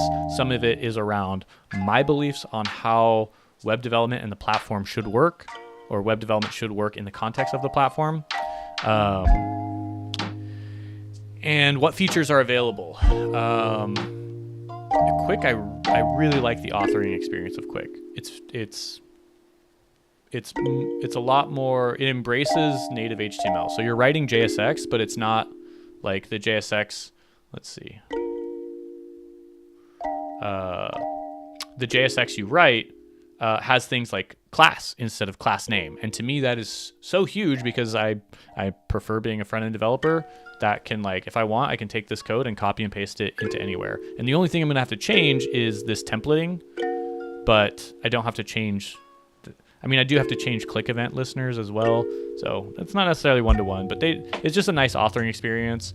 And a good example of that is like in React, you have to use something like the children props. With Qwik, you have components, built-in components like this slot. And slots, if you've done anything with Vue, slots are analogous to children in React, but slots are way better because I don't know about Qwik, but with Vue, you can do named slots. So I can say I want a slot here, which is the default slot. Maybe I want, another slot. I mean, this only has one level of nesting, but let's say there was somewhere else that I wanted to put like a named slot and be like this, the name. Okay, you can do name slots. Name equals like header. And then when I consume this component, I can specify exactly which slot I want certain content to go in. Yeah, it's like vanilla HTML with superpowers. And that's true for, I would say, Qwik, Vue, and Svelte. Like these all check that box of being closer to HTML. Yeah, slots are freaking great. It's hard to explain how much better they are than just children. Because with children you can't do like named slots, which is, I mean, maybe you can, but it's no. All right, good questions. Keep them coming. I am gonna try and get this working. So what I was doing was this database stuff. So I have this, and the Qwik side of this app is really not super important. I'm mostly trying to focus on the Terraform DevOps side of things. So, and the Qwik app is actually already built and finished. But what I need is I want to be able to seed the database. So I have this services, I have my database service, I have my schema. If you've done anything with database stuff, Drizzle is really awesome. So I need to seed the database. The database is going to pull in, or the seed file is going to pull in the database and the schema. I don't think I need this anymore. Might as well, it's fine. This is a file that just runs on the server, but the database configuration file itself needs to have the correct credentials. Oh, dang it. What was the file? The drizzle config, there we go. That's what I want. I need to pull that in. Let's pull that in from here. And this needs to come in from // I think. There you go. I think that's right. No? Oh, yeah. No, that's fine. Okay. Don't need this stuff. This stuff is all garbage now. This is complaining. Stringer undefined, stringer undefined. Okay, this is complaining because, okay, because the port needs to be a number. There we go. That's dumb. That actually probably is not an issue. That would probably work, but that's fine. Okay, now with that,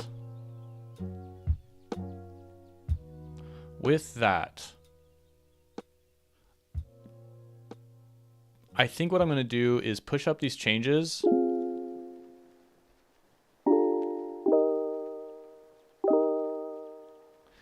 No. So the one thing I'm thinking about right now is I want to push these changes up. This Terraform file, essentially I'm injecting at the Terraform deploy time, I am injecting all of the environment variables based on the Terraform variables file.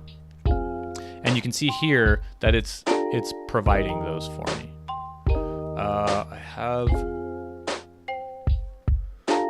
DB host. Okay, I haven't actually written these out yet. So I need to, where am I? Oh, right. I need to configure. I host name. Okay, I am providing these, or I am creating these. I need to provide these to my runtime as well. So domain, port, db host.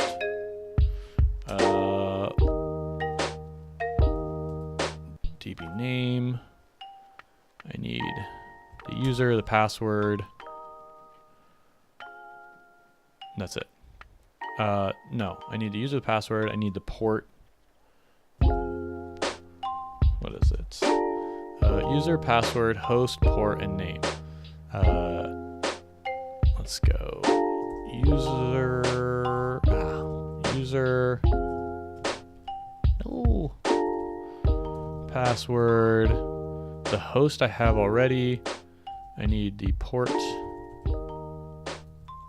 the name. User, password.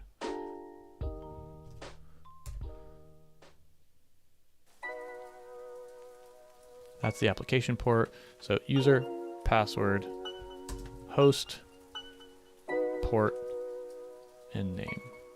So let's do this. Doot.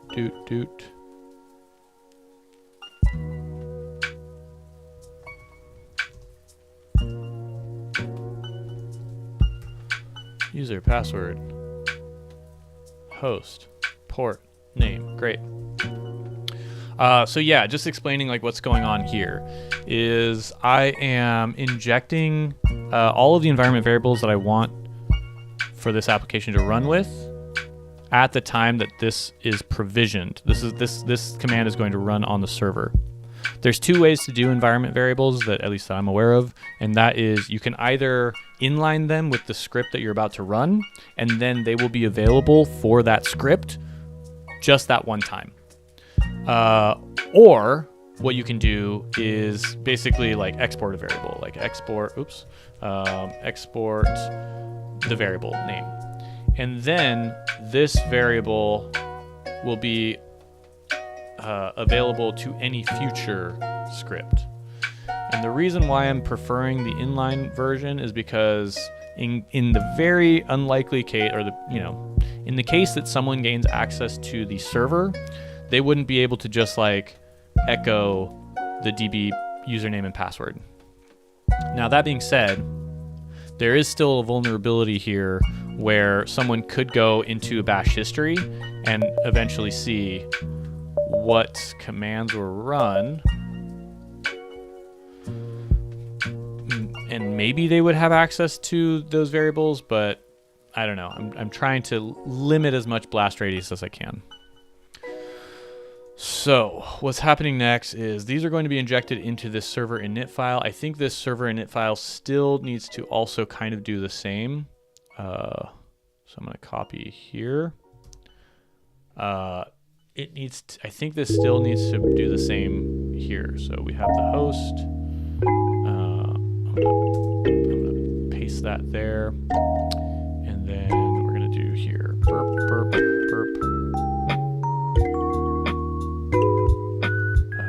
going to do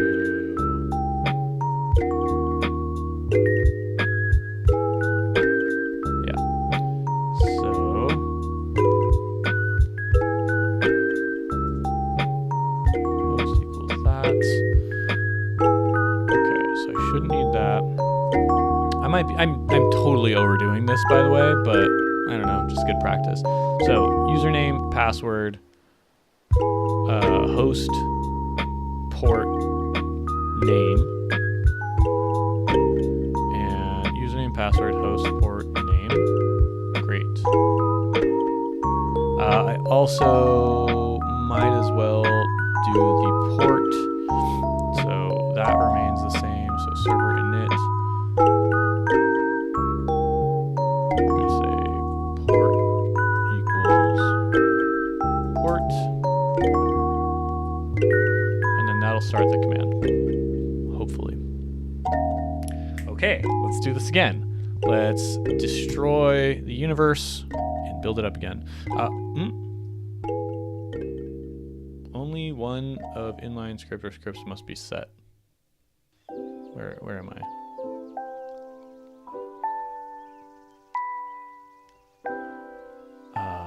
Inline.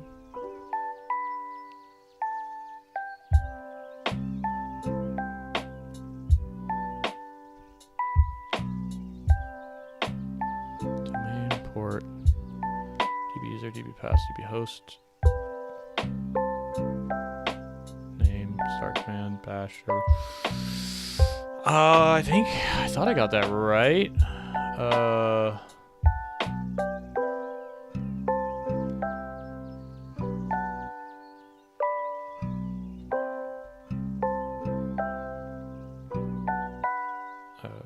Okay. I'm gonna not change. Okay, here we go. DB port has not been declared. This variable. Gotcha. That's the problem. Okay, so I need a variable. Username, pass. Burp. We need a variable here called port. And then this is going to be a type type equals string and default to the default Postgres port number. Okay, I think everything is good. I don't need you. We're gonna try, fixing start command. Sure, I guess so. I'm gonna push that up. Okay, click that, no, okay. That is sent, and we're gonna try destroying everything again.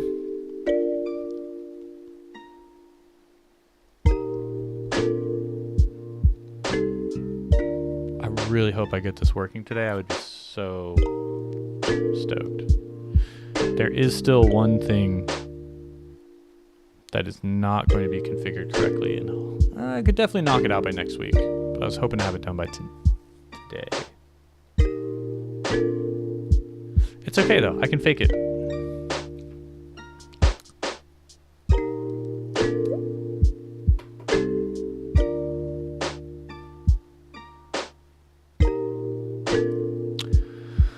All right, that is going down. Let's put something back up. Rebuild the entire universe. In the meantime, I need to pee. And Nugget.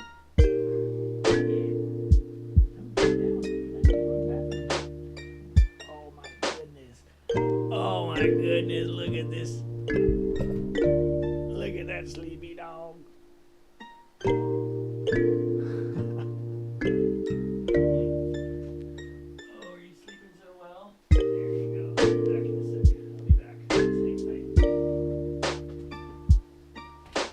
Camera, stop. Don't follow me, dude. Get out. I hate when it does that. Go. There you go.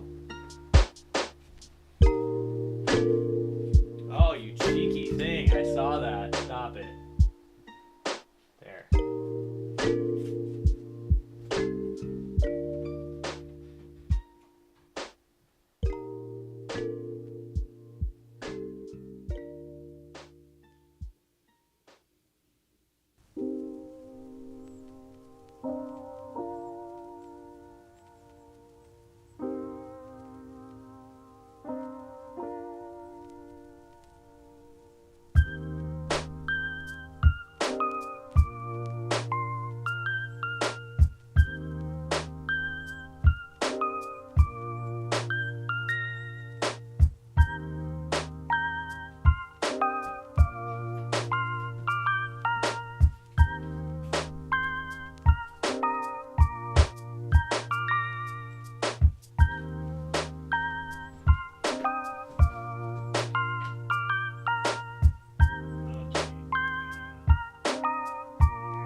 Back on the lap. Come on, computer. Come on. There we go. Are you following? No? One more time. There we go. Camera's back to tracking. Yeah, environmental variables clunky in TF. I think you have to set up a data source and call script to load environment variables, then persist them. I mean, I think what I, in theory, what I have should be working. And what I want to do ultimately is have, oh my God, I have such a cute dog. Just his little nose is peeking out of the blanket. What I want to do What was I going to say I want to do? Oh, what I have is I'm using the Terraform tfvars file. So in theory, that should be get ignored, and then I should be able to hand this project to someone else who can configure or like copy and paste their own tfvars file, and then it should work. Again, I don't think I'm doing it the industry standard way, but I also think the way I'm going is decent.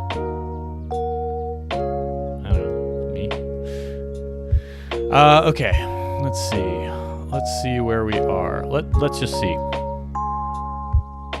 That is not loading. That makes sense, I think, because right now the Caddy server should be, Caddy should have just initialized, and Caddy takes a minute to go and fetch the SSL certificate, so that's okay.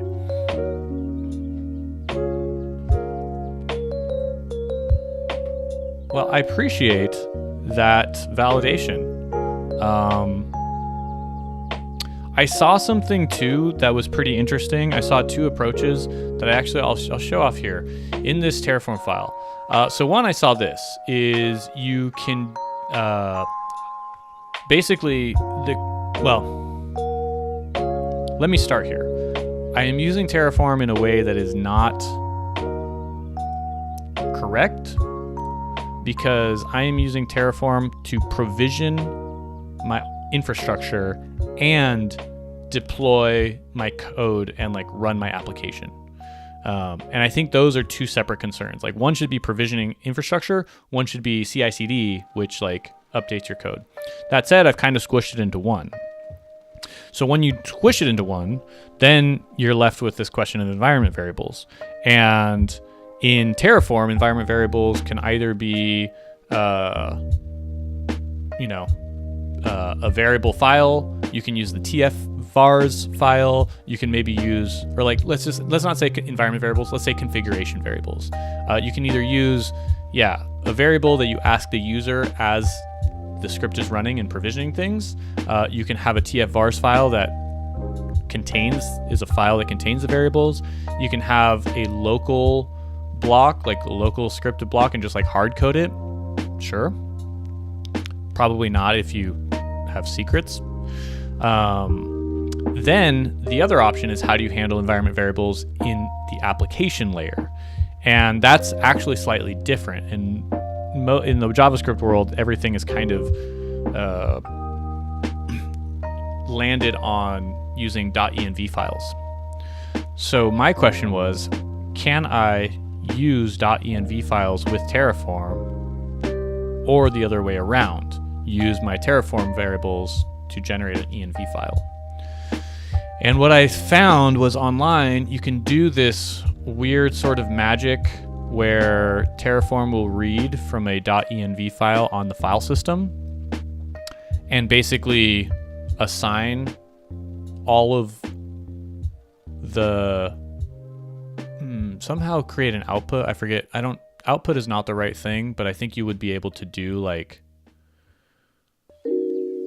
some sort, like you could do something with the variables, but basically read a .env file and then make it available in your Terraform. That's not the approach that I kind of ended up liking. The other option is to do something like this, where you have a resource that instead of reading from a .env file into Terraform, you have Terraform read from its own system and export to a .env file. And this actually probably works better for me, because at the end of the day, I need Terraform to provision a server and then provide me with the IP address so that I can connect to it in my application. At the time of authoring, I don't know what the IP address is going to be, but at the time of provisioning, Terraform does. So I think that this is probably the way to go. Or, if not, how I'm doing it myself, where I'm like just injecting the variables, which also is fine.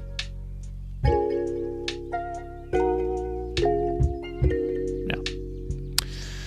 Okay. Gosh, I have a cute dog. Okay, so that's up. This is not working. Okay, that's fine.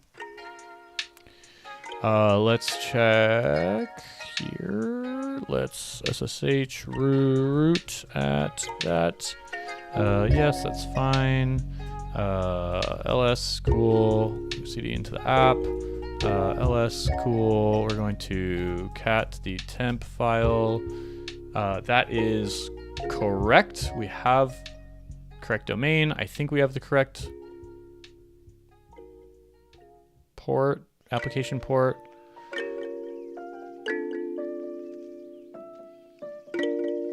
That is the correct start command, yes. And that is correct IP address. So pm2 list, application is running, pm2 logs, loss in development. Oh no, that's not the right command. Okay, I mean it would work. It's fine, but it's not the. Okay, let me fix that really quick. In my Terraform variables, sure enough, it should be npm run serve. Okay, that should be fixed, but it should still be running. And that's running at port 3000. Shoot. Okay, which I'm not listening on. Okay. Let me see if I can get this. It's not 3000, it's 5173.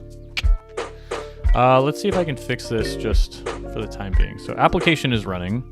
Let's nano use caddy file. Yep, that is not correct. Let's do 5173. Save that.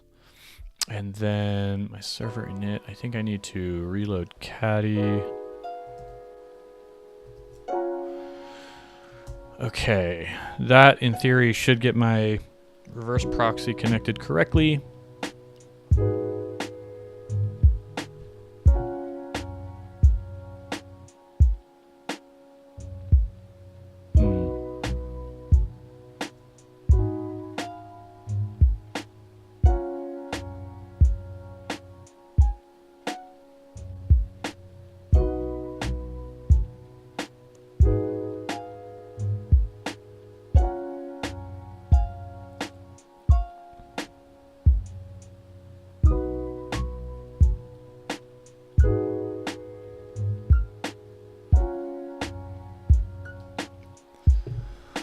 Oh, that should have taken a minute.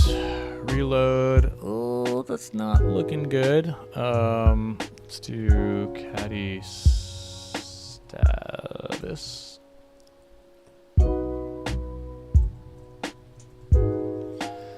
Okay.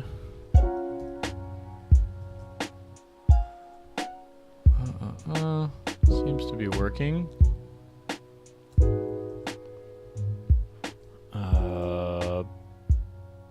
Seems to be working. Did that just like... Oh, you know, sometimes I need to like... No. Okay, is the domain configured correctly?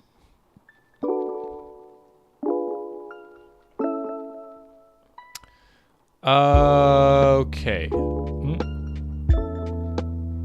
Okay, this is a Qwik city error.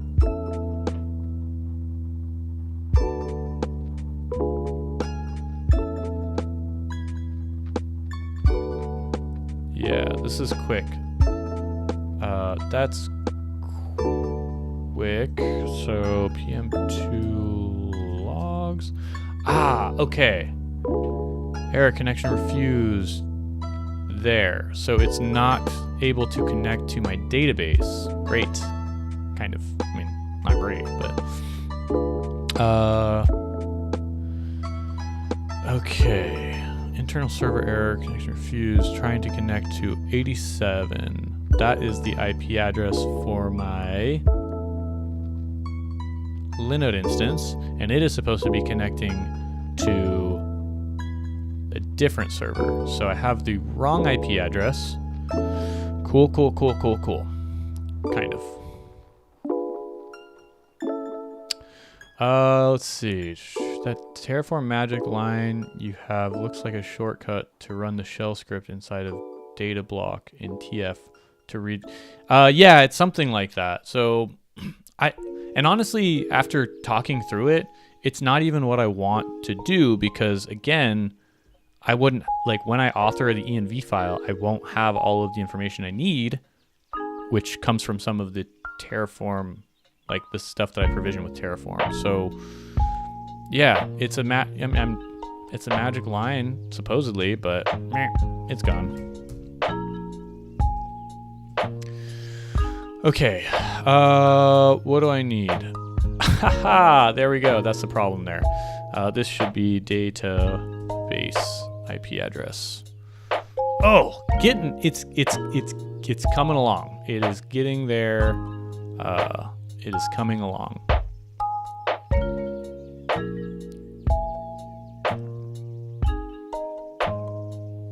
Okay, and then the database itself, okay, as long as the TFVars file doesn't get checked in to Git, it's 6 of one, half dozen the other.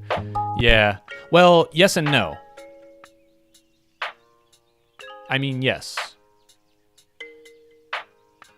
Well, yes. But I think what I'm thinking is, if I wanted to use the env vars for the application variables, I still need to either generate that file or append to it this, where is it? This line here, dbhost, which, yeah. So right now, again, I'm doing everything in line, which is fine. But if I were to move these to a file, these would essentially have to live in a .env file. So then the question is, do I start my project with a .env file and have Terraform read from it, and then also my application read from it? Or do I start my application, or do I start with a TF-vars file and have all my variables in there, and then have Terraform generate a .env file for the application to use? And I think that's the way to go because, again, this is the critical line here. I don't have this information at the point of authoring. I don't know what the database IP address is going to be because it's not going to be available until after Terraform has provisioned it. Okay, I know I figured out what the problem was. We're going to start again. And Barco, thanks for hanging around because you sound like you know your Terraform stuff much more than I do. And it's good to, bounce this stuff off of a camera lens.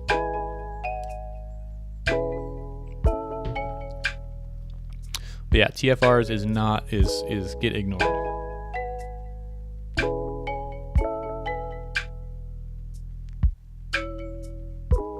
If you see me looking down like that, it's because I'm just adoring my dog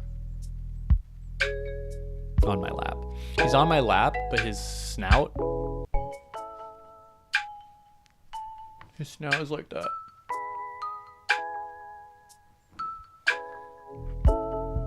It's super cute. It means I can't move my other arm, but that's all right.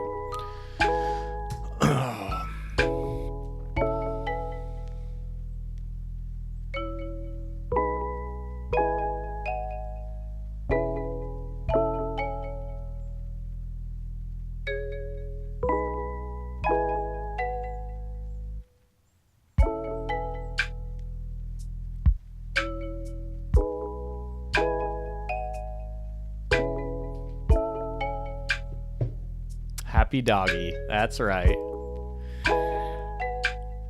Yeah, he's great. I spoiled the crap out of him too. It's gotten to the point where I'll be eating a meal and he's just there. Not even hoping, but like expecting a treat. I almost said that's a reserved word in this household too. But yeah, he's like, hey, what you got there? When are you gonna, why don't you toss some of that down my way?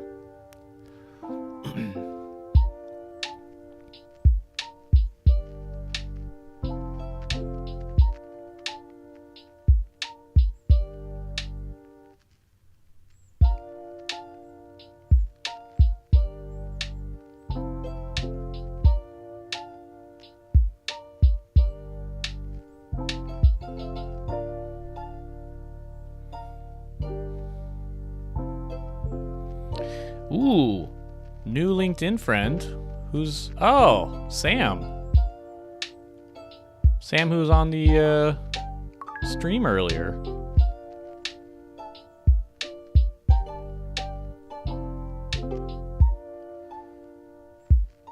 Wow, Sam. I wonder if you're... Are you still on? Thanks for being friends. Oh my gosh.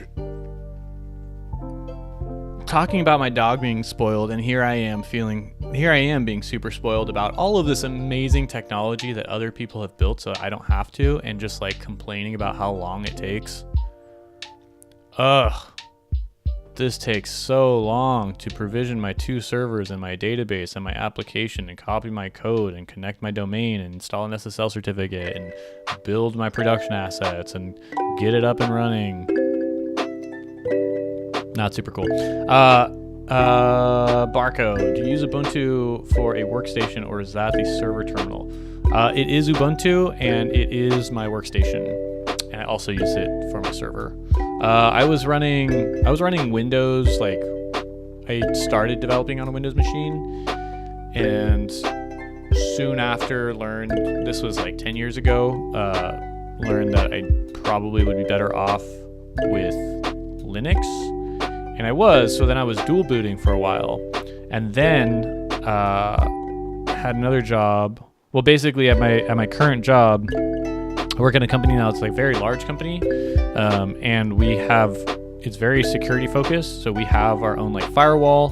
So I originally got this machine with Windows because I figured that would make the firewall situation a lot easier, as well as whatever applications or whatever I need to install. And that was true. And Windows has gotten a lot better with WSL, particularly the most recent version of Windows, but I was still just running into too many issues, and eventually my computer just blue screened and I couldn't do anything, and I sent it back, sent it to headquarters and just told them, just give me a Linux. So same machine, but Linux OS, and it's great. Ubuntu's awesome. I mean, there's a lot of stuff, like if you want to do fun, cool stuff, it's not great. I think some of the coolest applications out there right now, I get pretty envious of Mac users, but God, I love Ubuntu. And there's a whole bunch of other Linux distros and people that go super, super hard on their very unique flavor of Linux, but they're all pretty good. Yeah, WSL is good. There's a couple things, like getting it to work with VS Code was not so good. Dealing across the file system of essentially what is the Windows file system and then what is like the Linux file system. There's a little bit of a despair or like a divergence there, which is annoying. But it did get me far for a very long time, and I was quite happy with Windows and Linux using WSL. Okay, let's see. Server's not working, so let's get back into here and let's see what we got. SSH root. Man, I wish I knew a better. Oh my goodness, are you kicking? Big ol' stretch. I'm just a futon to him right now. Okay, we have our app. We have PM2 list. PM2 is running. PM2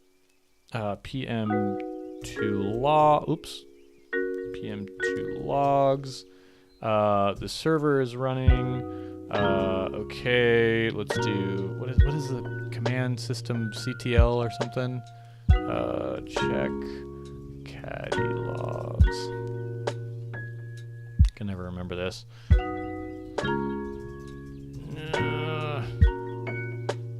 No, check status.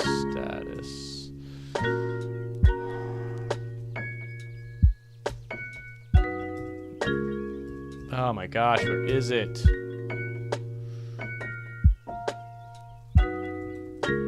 There we go. System CTL. Never remember that one.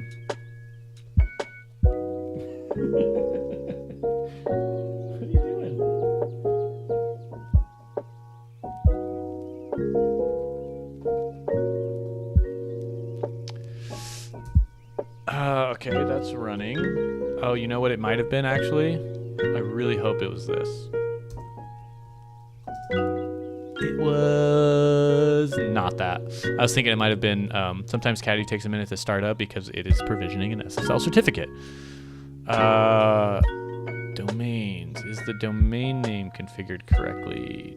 Domain name is configured correctly. Okay. Let's do in here, let's cd app and cat the temp. Oops, I want to see that. It is pointing to the right IP address. It is on the correct server, or the port, I believe.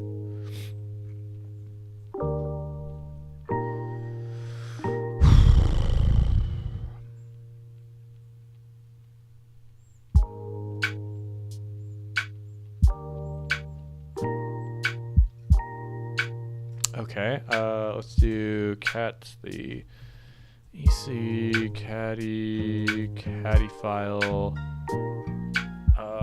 Okay, that should be working correctly. Unless I don't have the server node server enter server. That should be running. So let's try this, right? npm run build. Ugh. Oh, don't tell me. Well, no, this shouldn't be the issue.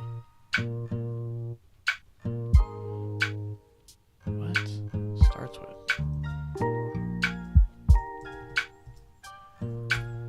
Okay.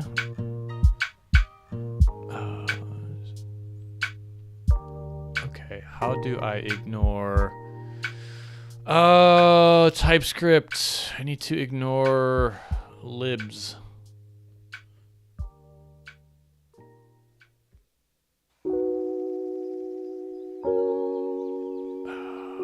What is it? All right, TypeScript people.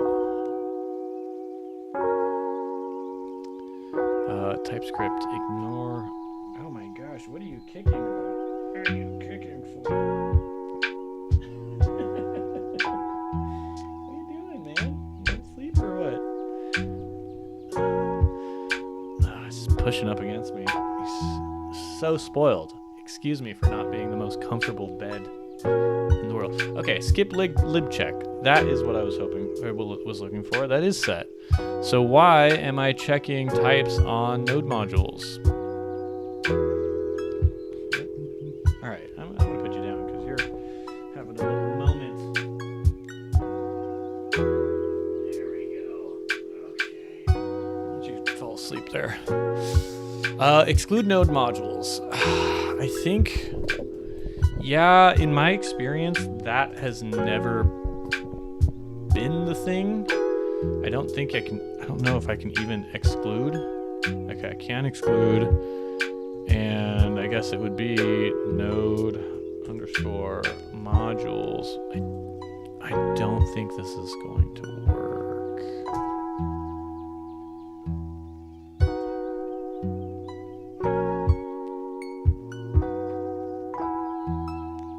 So it didn't change the error messages. It did change the behavior though. Oh, what is my guy? My guy, what are you doing? What's up? Camera's got a mind of its own, showing off my disgusting desk to everyone. Okay, that might have been it. I don't think that's it. I don't see. Oh, you know what? This has an error. ESLint was configured to run.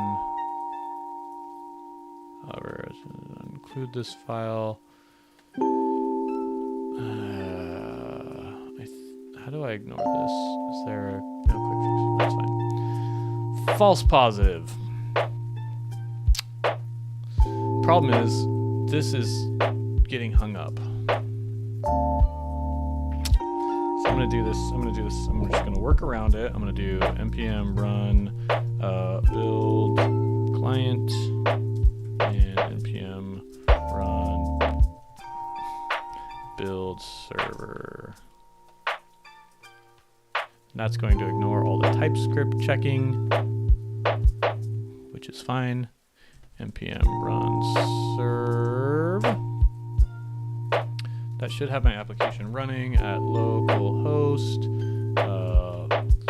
3004. Internal server error, that is expected. That's fine.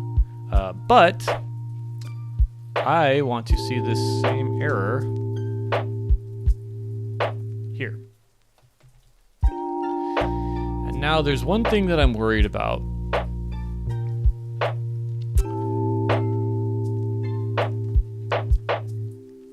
And that is, I think I'm going to end the stream here because I think I'm not going to, if this is the issue, I'm not going to be able to get past it. But that is that Caddy uses Let's Encrypt. And Let's Encrypt has a limit to the number. I guess one thing I could do is maybe run Caddy without Let's Encrypt. But Let's Encrypt has a limit to the number of SSL certificates that they... There's another option. I could use a different domain name. But they have a limit to the number of SSL certificates that they will provision for a given domain name. Or for a given email address or something like that. So, let's try that. Give me one moment. I'm going to go to my DNS provider. And we're going to try basically renaming this. Okay, we're going to do 2 save. This is such a silly debug step. I really feel like I shouldn't have to do this, but that's okay. Edit. This should be you. Save changes. And then the domain. Subdomain. Cool. That is all correct. Okay, now I need to change it in my code. Sign tf Linode. Change that. Oops, that's not it. Oh, wait. It should be my tf-vars file. Terraform, tf-vars. There we go. Number 2. Save. Close that.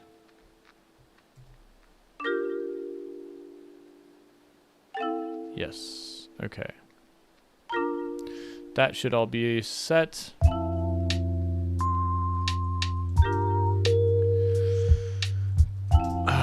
gonna try this again.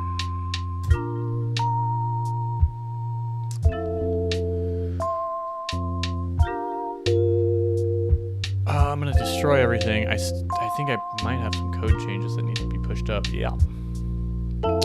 This one I'm not gonna keep. I don't think that actually would do anything. Boop, boop, boop, boop. Changing domain name. There's a staging API for Let's Encrypt 2 unless you're already maxed out there. Yes, but I am not calling Let's Encrypt myself. So what I could do is, try and configure Caddy Let's Encrypt, or potentially even disable. Oh, okay. Too many things. Okay. So this seems to be a JSON or via Caddy file. So I could do this. And this is probably a good idea in testing. Should I just do this?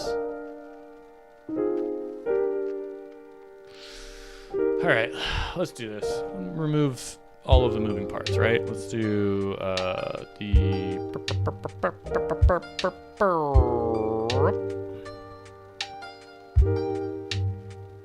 do I?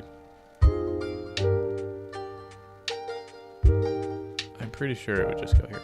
I freaking love Caddy, by the way. It's so good. Okay, so here, in theory, wouldn't have HTTPS, which is fine. Oh,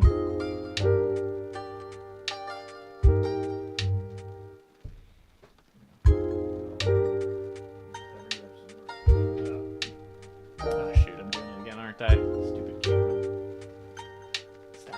Stop.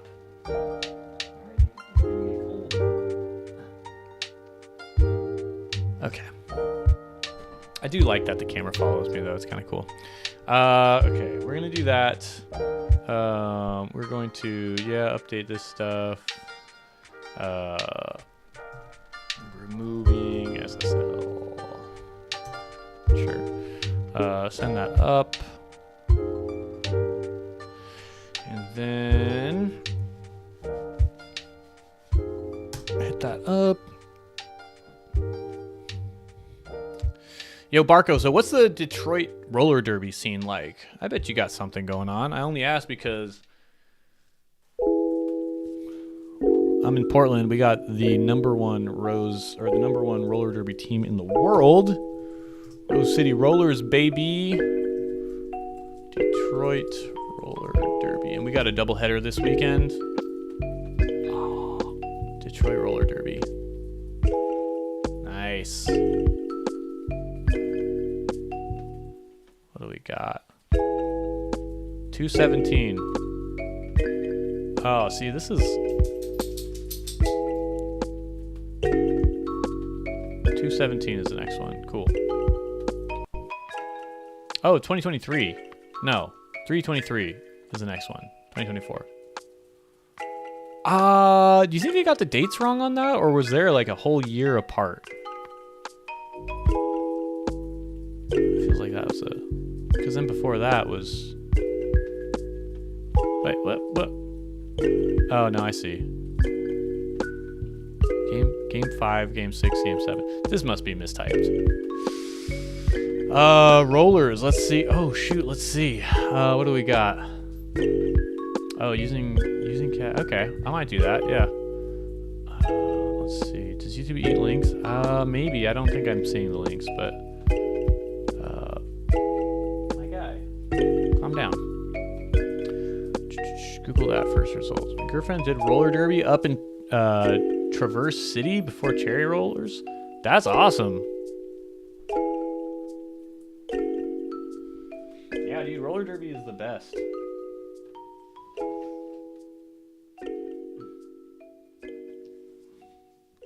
My dog is so needy. He's only needy because I enable him to be.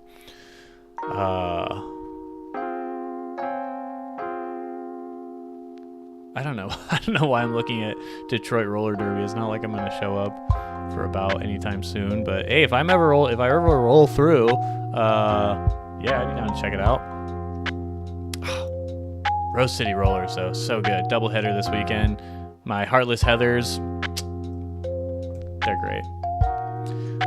Looks like it's a one-line addition to Caddy config to use the staging API. All right, I believe you. I will put that on my to-do list. I think going like just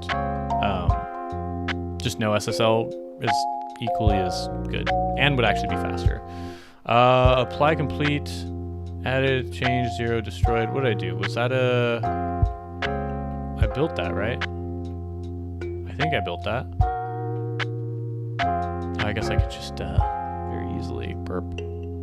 Yeah, I did apply. Okay, cool. TF Linode.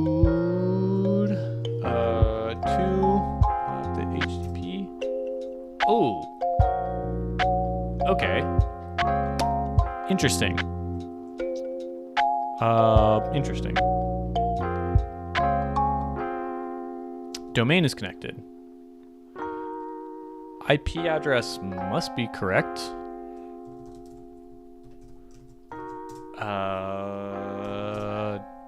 Did the caddy file get written correctly? Or I misconfigured the caddy file. That's also possible. Let's go. Cat's easy, caddy.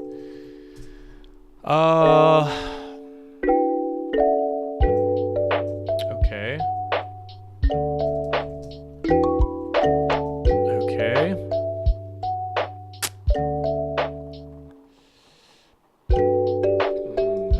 Caddy auto SSL or was it auto SSL or auto TLS? Auto HTTPS.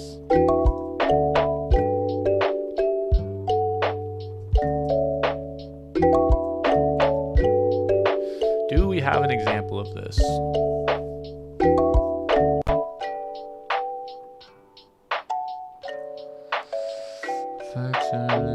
Testing.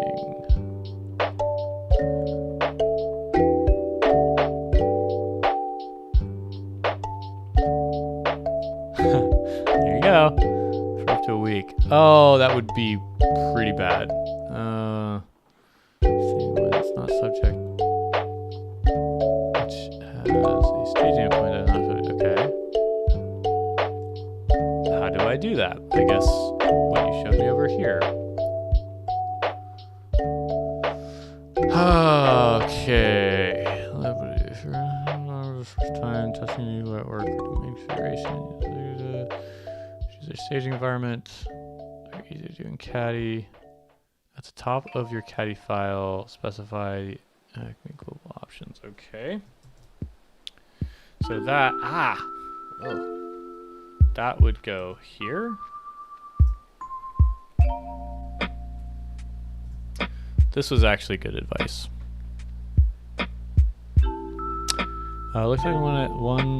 Looks like it's a one-line addition to the caddy file. Caddy config to the staging API.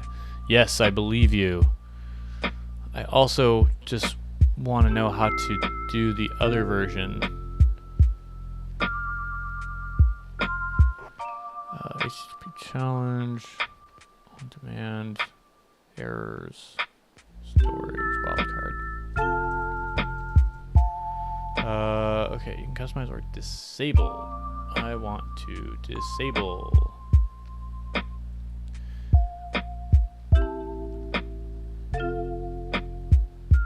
I don't know what this is.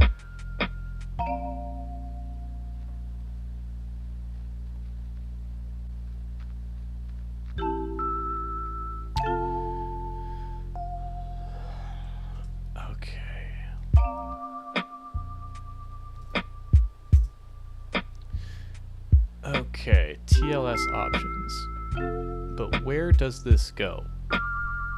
There's a feature that enables caddy modes. I want this one, and I want to know where it goes. Ah. I bet it goes here. I bet this is also wrong. Which means what I can try and do is nano caddy file, and I'm going to actually do kind of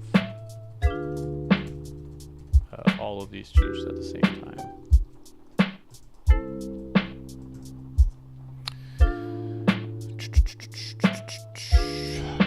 Let's do that.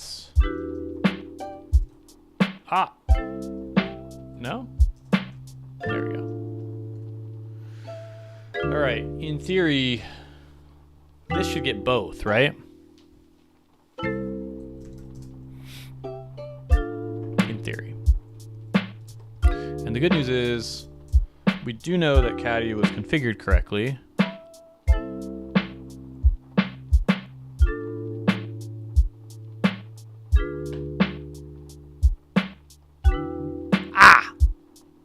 But, okay, only other thing I can think is Caddy is configured correctly. Oops. That's running. PM2's or the Node server is running. It doesn't have any issues. Gotta bounce. Thanks for the stream. Later. Thanks for hanging out, Barco. Yeah, I'll catch you on another one, hopefully. Have a good one. Thanks for the help, too.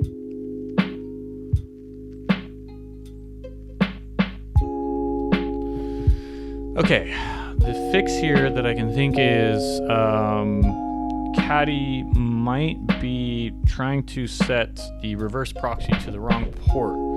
So I need to see how to check. Okay, how to check which port Node is running on.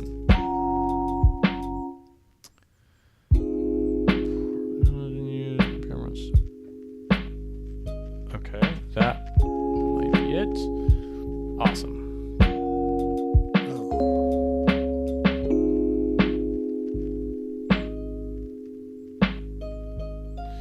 All right, well, that seems to be the tool. So apt install net tools.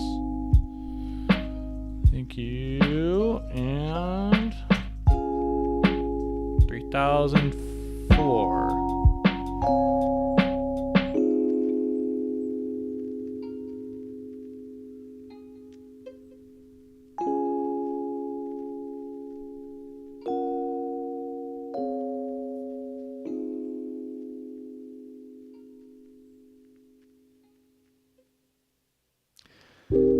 Oh, at this point I am completely at a loss.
Let's try that one more time.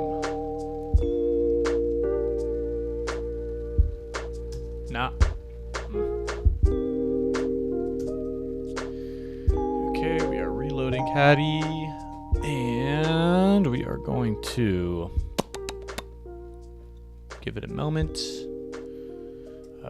Check the status.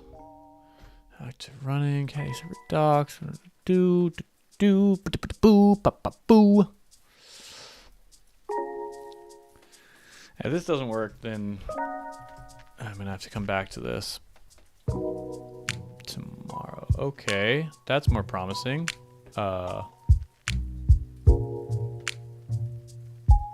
Okay, internal server error. Perfect.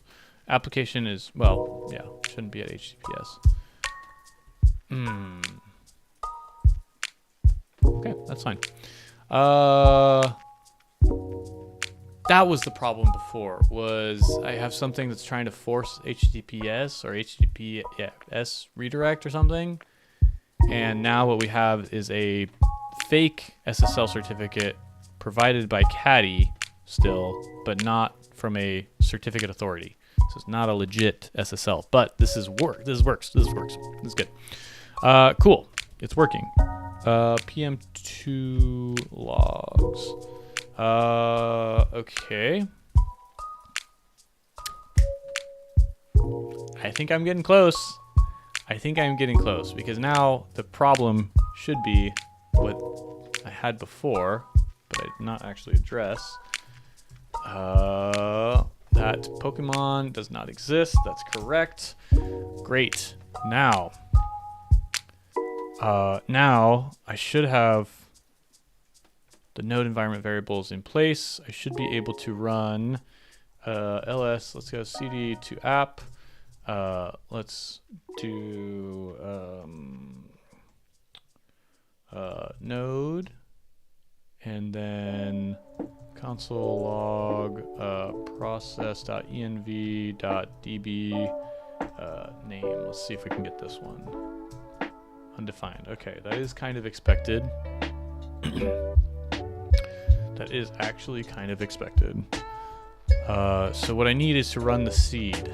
So great. IHPS off. Let's take that off. Let's leave that there. Okay. Last thing is this seed command needs to run somewhere. So in my Terraform server init, I am going to start my application. I need to seed my database.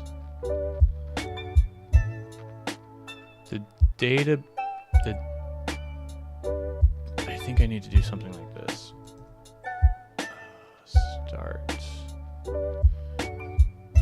don't need the port. I do need all the database user information. Let's do npm run. Generate should be good. Push. db.push. And then db.seed.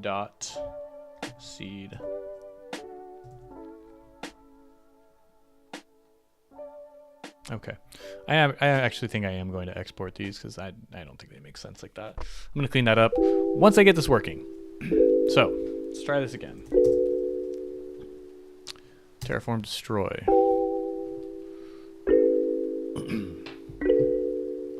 I did not have lunch today.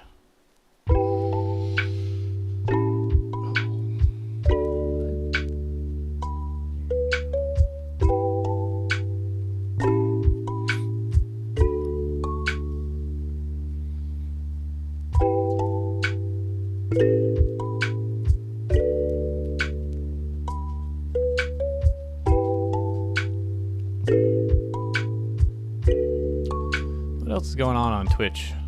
We got some Todd Libby. We got some Ryan. Oh, what's his name? Ryan from Solid. Let's push that up. Oh, we got Coding Garden. Cool. I think we're going to be doing a raid here in a moment. I still got to see if I can get this to work. Come on, baby.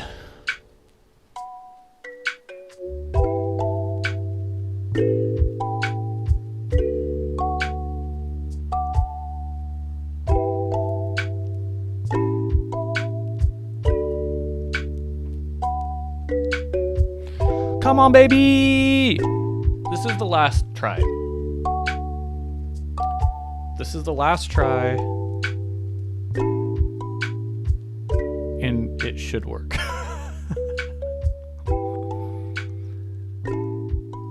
This is the last try. And in the meantime, I'm going to start working on some. Don't need you. We're gonna, copy that and close that. And I'll push that over here. And in the meantime, we're going to do some of this. Okay. Okay. This is my in architecture diagram. This is the cloud.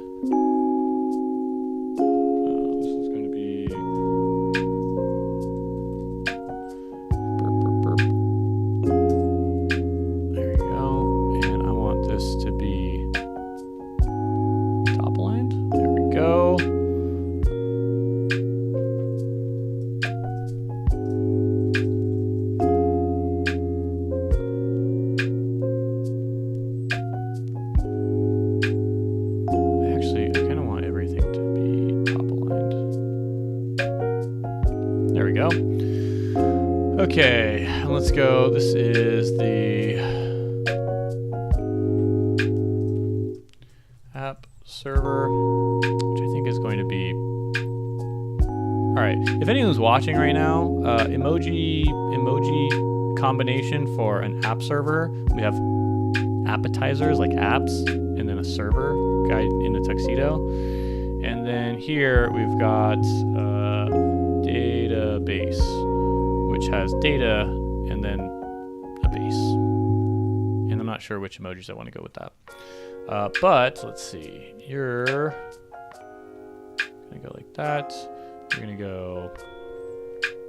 All right, network request. We got an arrow between you and the app server. We got an arrow between the app server and the database, and that is a multi-directional arrow, right? And that is a multi-directional arrow. Yeah. Oops. And then this and this. No. This and this. This and this. How do I? There we go. We're going to be a group. There we go. Perfect. Cloud. You can. Oops. Yeah, that's fine.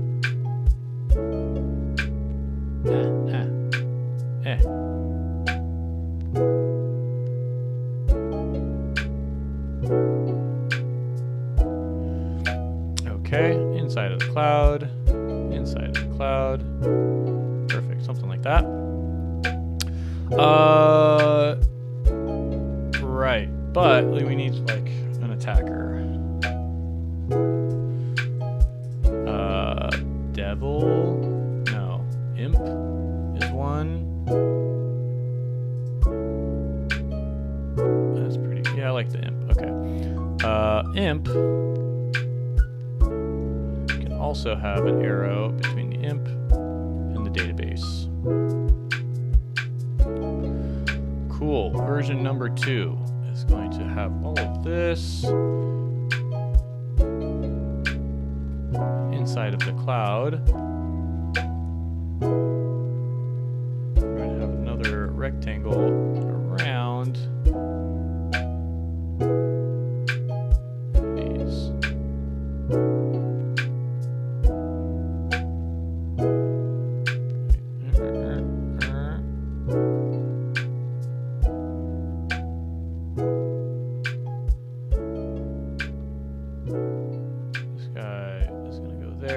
This end is going to be, how do I do like that maybe?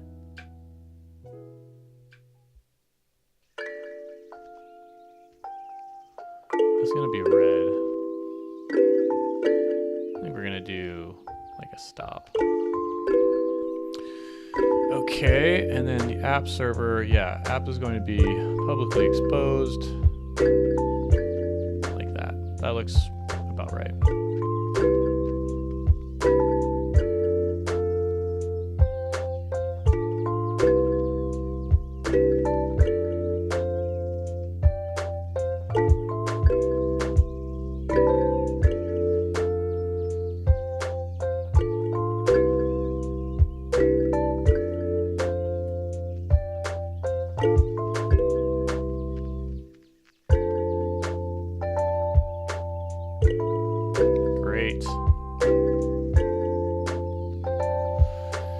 And VPC, what color is a VPC?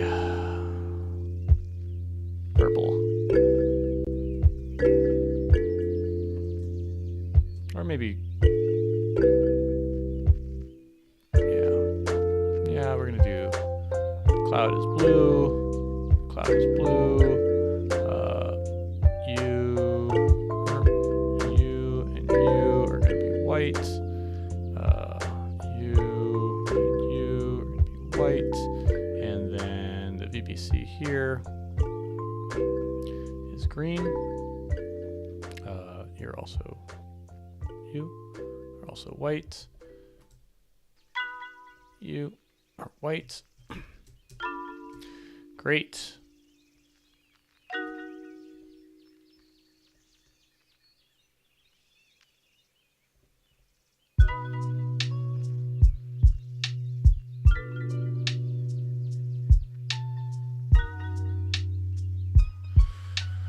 Okay, and let's go. I need you to have an emoji to represent a virtual private cloud. Emoji picker, virtual or private. All right, you know what?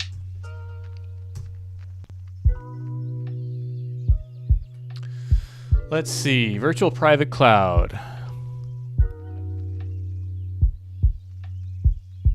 This is going to show me everything. This is everything. Okay, what's virtual? Maybe this. So you know the problem with this picker is that it closes. Let's go emoji picker. Just all of them. Smileys and people I don't really care for. So virtual, nothing. I mean, the ghost is kind of good, actually. I do like the ghost.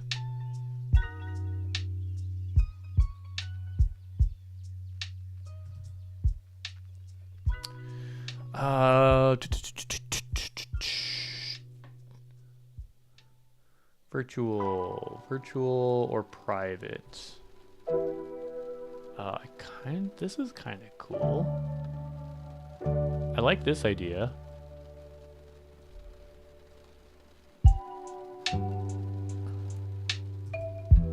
Where you have like that versus this. Or even like thought bubbles. You know, like that's what you're thinking. Okay. I don't mind this. This is cool. I like that. Oh. Okay.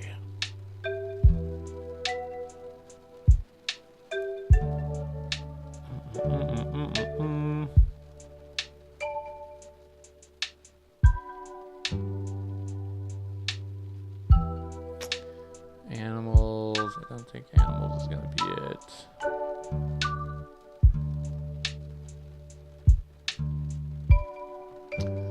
Food is probably not going to be it.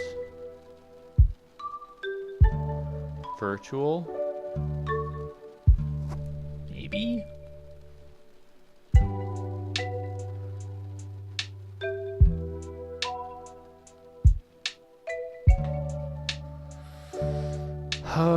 None of that. I do like this idea. And that idea.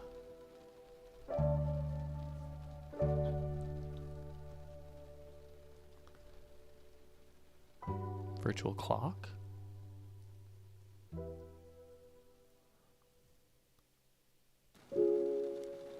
Activities, probably not any of this. Objects. Here we go. None of that is really virtual. I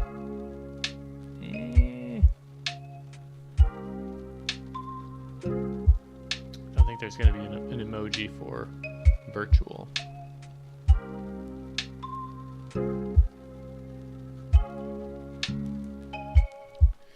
And that's okay.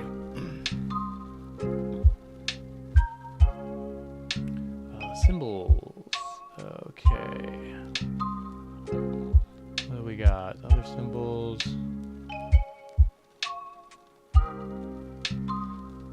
Numbers? Could be. Flags, definitely not. And then appendix, okay. Nope, okay. That's good. Virtual private cloud.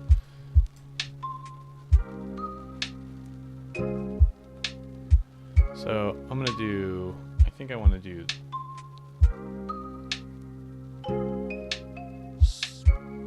public is like this speech bubble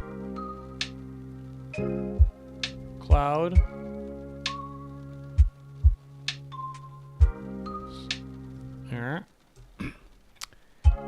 And then we'll have a private cloud. Nope. Okay. Virtual. Sure. Let's see how this looks. Not view.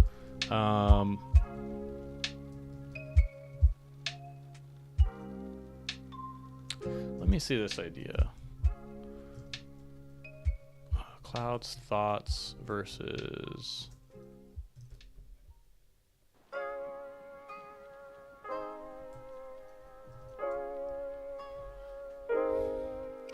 Don't love that.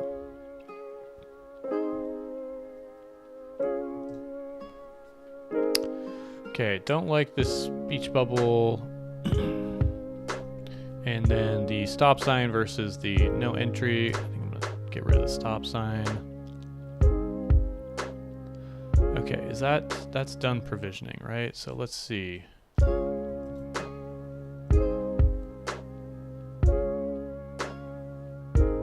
should be HTTP. Shoot.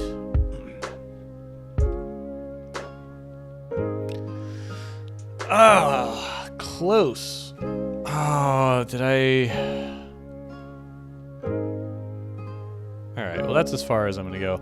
I'm going to try and look into this really quick.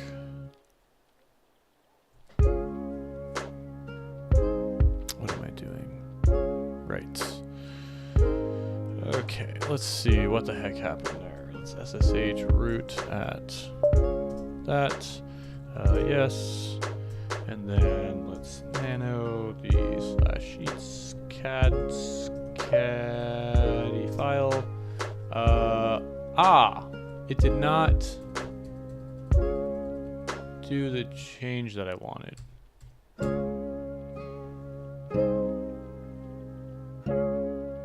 Because I didn't push it up. That should be the only change though, right? Shoot. Okay, let's try it again then.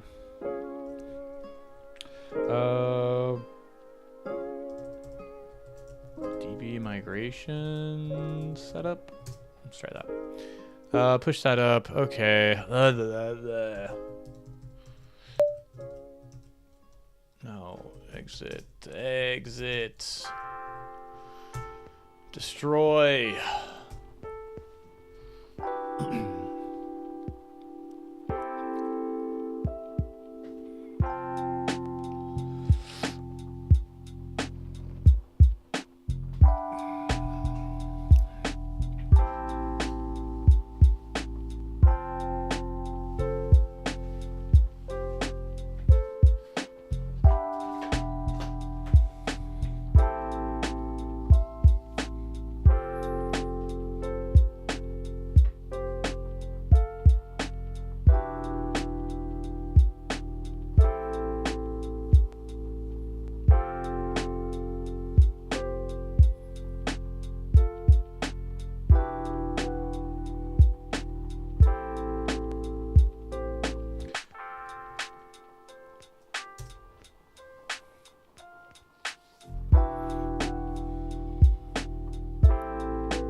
All right, that's gonna take a while again.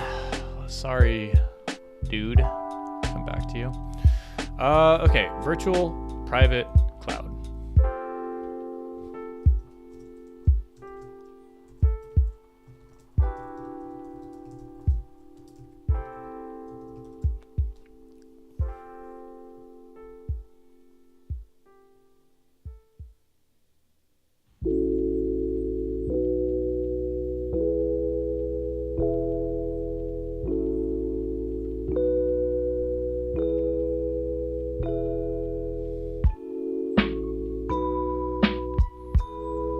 I think I'm just going to keep it simple. We're going to do just cloud, app server. Oh, really want to limit this to. I wish there was someone chatting with me today. I need to know, do I go with fried shrimp or cheese as the app server?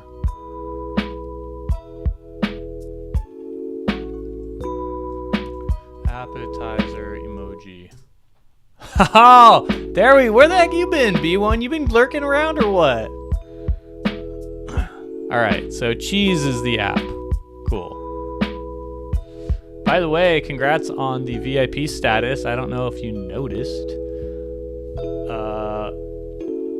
Okay, cool. I'm about to get off, but I'll take your advice on this. Man, you've missed some really good streams. I've been on it for 3 days in a row.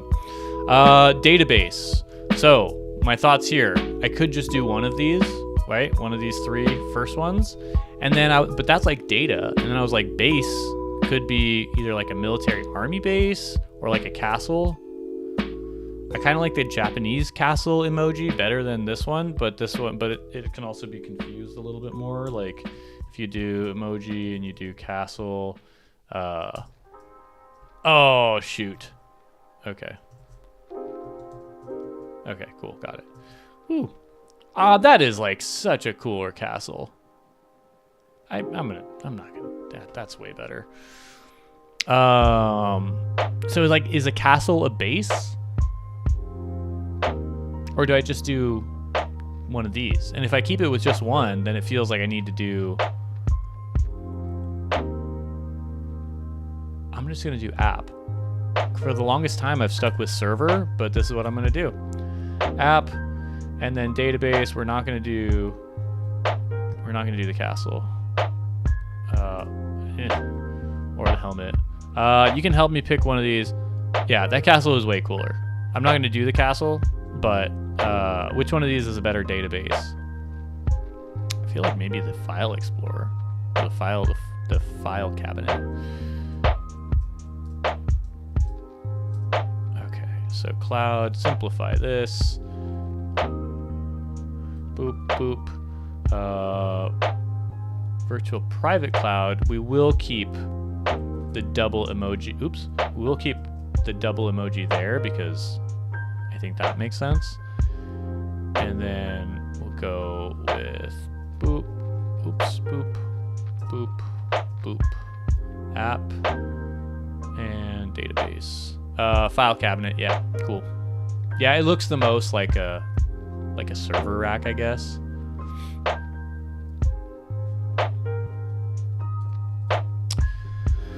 Oh, I love emojis. I hated emojis when they first came out, but I love them now.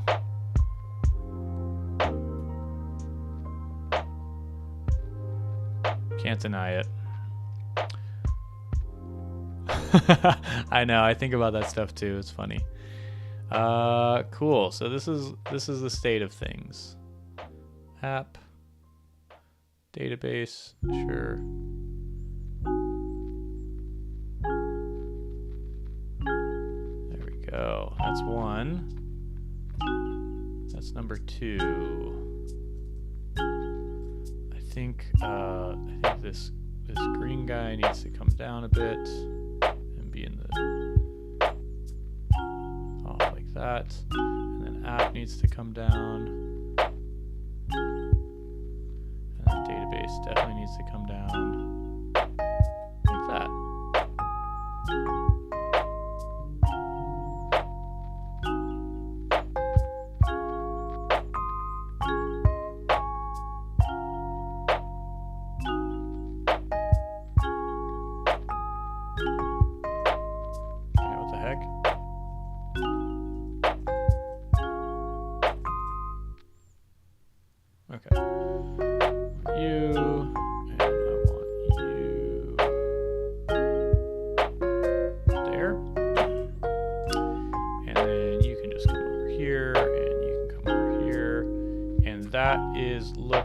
Good. Those are the 2 architecture diagrams. And with that, this should be done. And if I'm lucky, I'm not lucky. One of these days. All right. Sage root at dude at yes. Okay, what could be the problem? Let's do nano it's caddy file. That is configured correctly now. PM2 list. that is working. I need to know.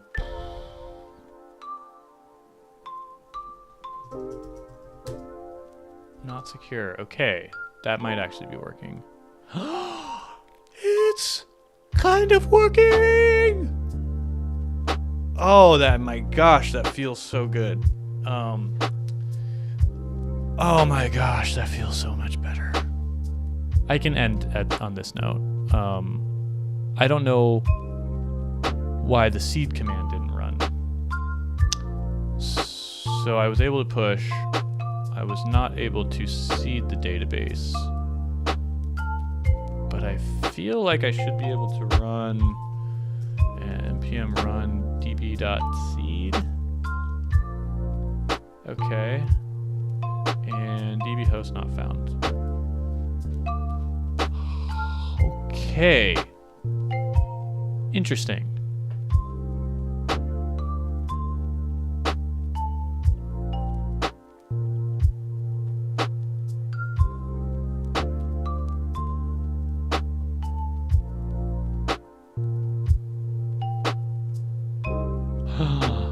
Oh, maybe that's one of the problems. First, in source, this should probably be an MJS file. Great. My seed services. This should be fine. I'm not too worried about this. I can get this working soon enough.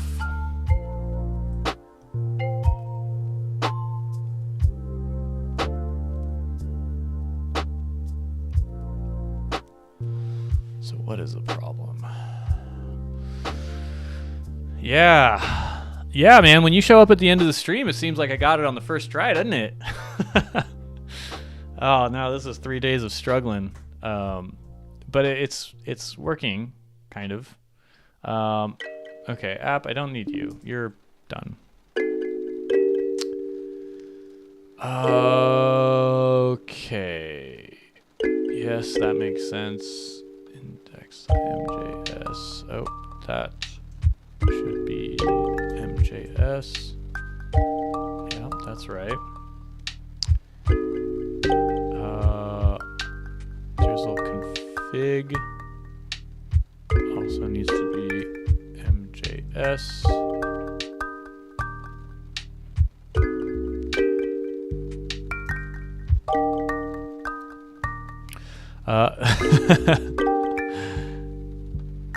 Yeah. I mean, you seem pretty lucky too. So what is it?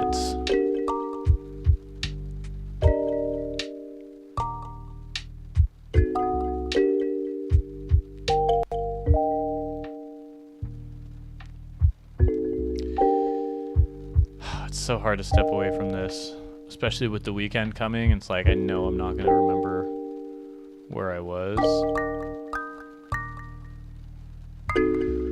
Okay, so something to do with this. The push command worked. The seed command did not. And package.json, the seed command runs Node with this seed file. I wonder if that's the problem.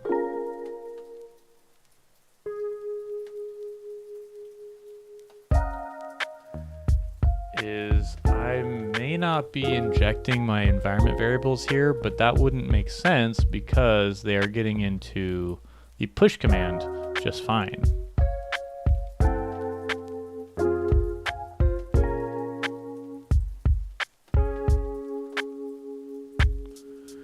And by the time we get here, it's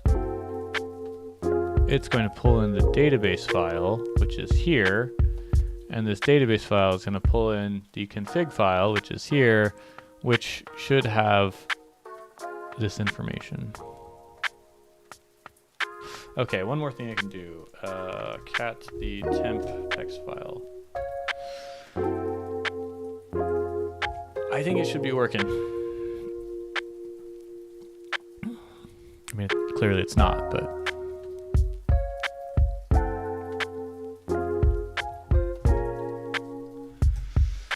I don't know, but that's it for my time. And I got to most of the things I wanted to. I got my application actually deployed.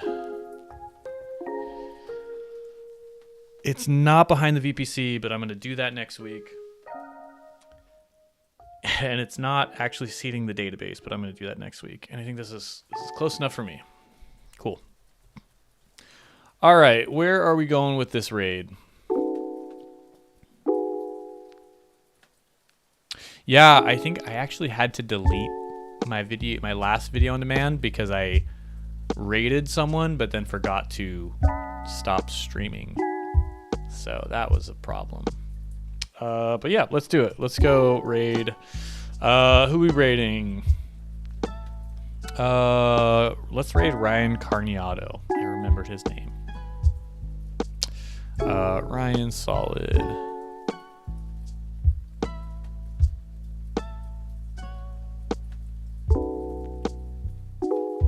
Yeah, let's see what he's up to. All right. That's going to be it for my thing. I'm going to stop my stream now before I forget. And then we're going to start, or I guess we're going to do the raid and then I'm going to stop the stream. Anyway, it was good. I'll catch you next week. Random days I'm going to be streaming next week, I think. I got to get this project finished. See ya.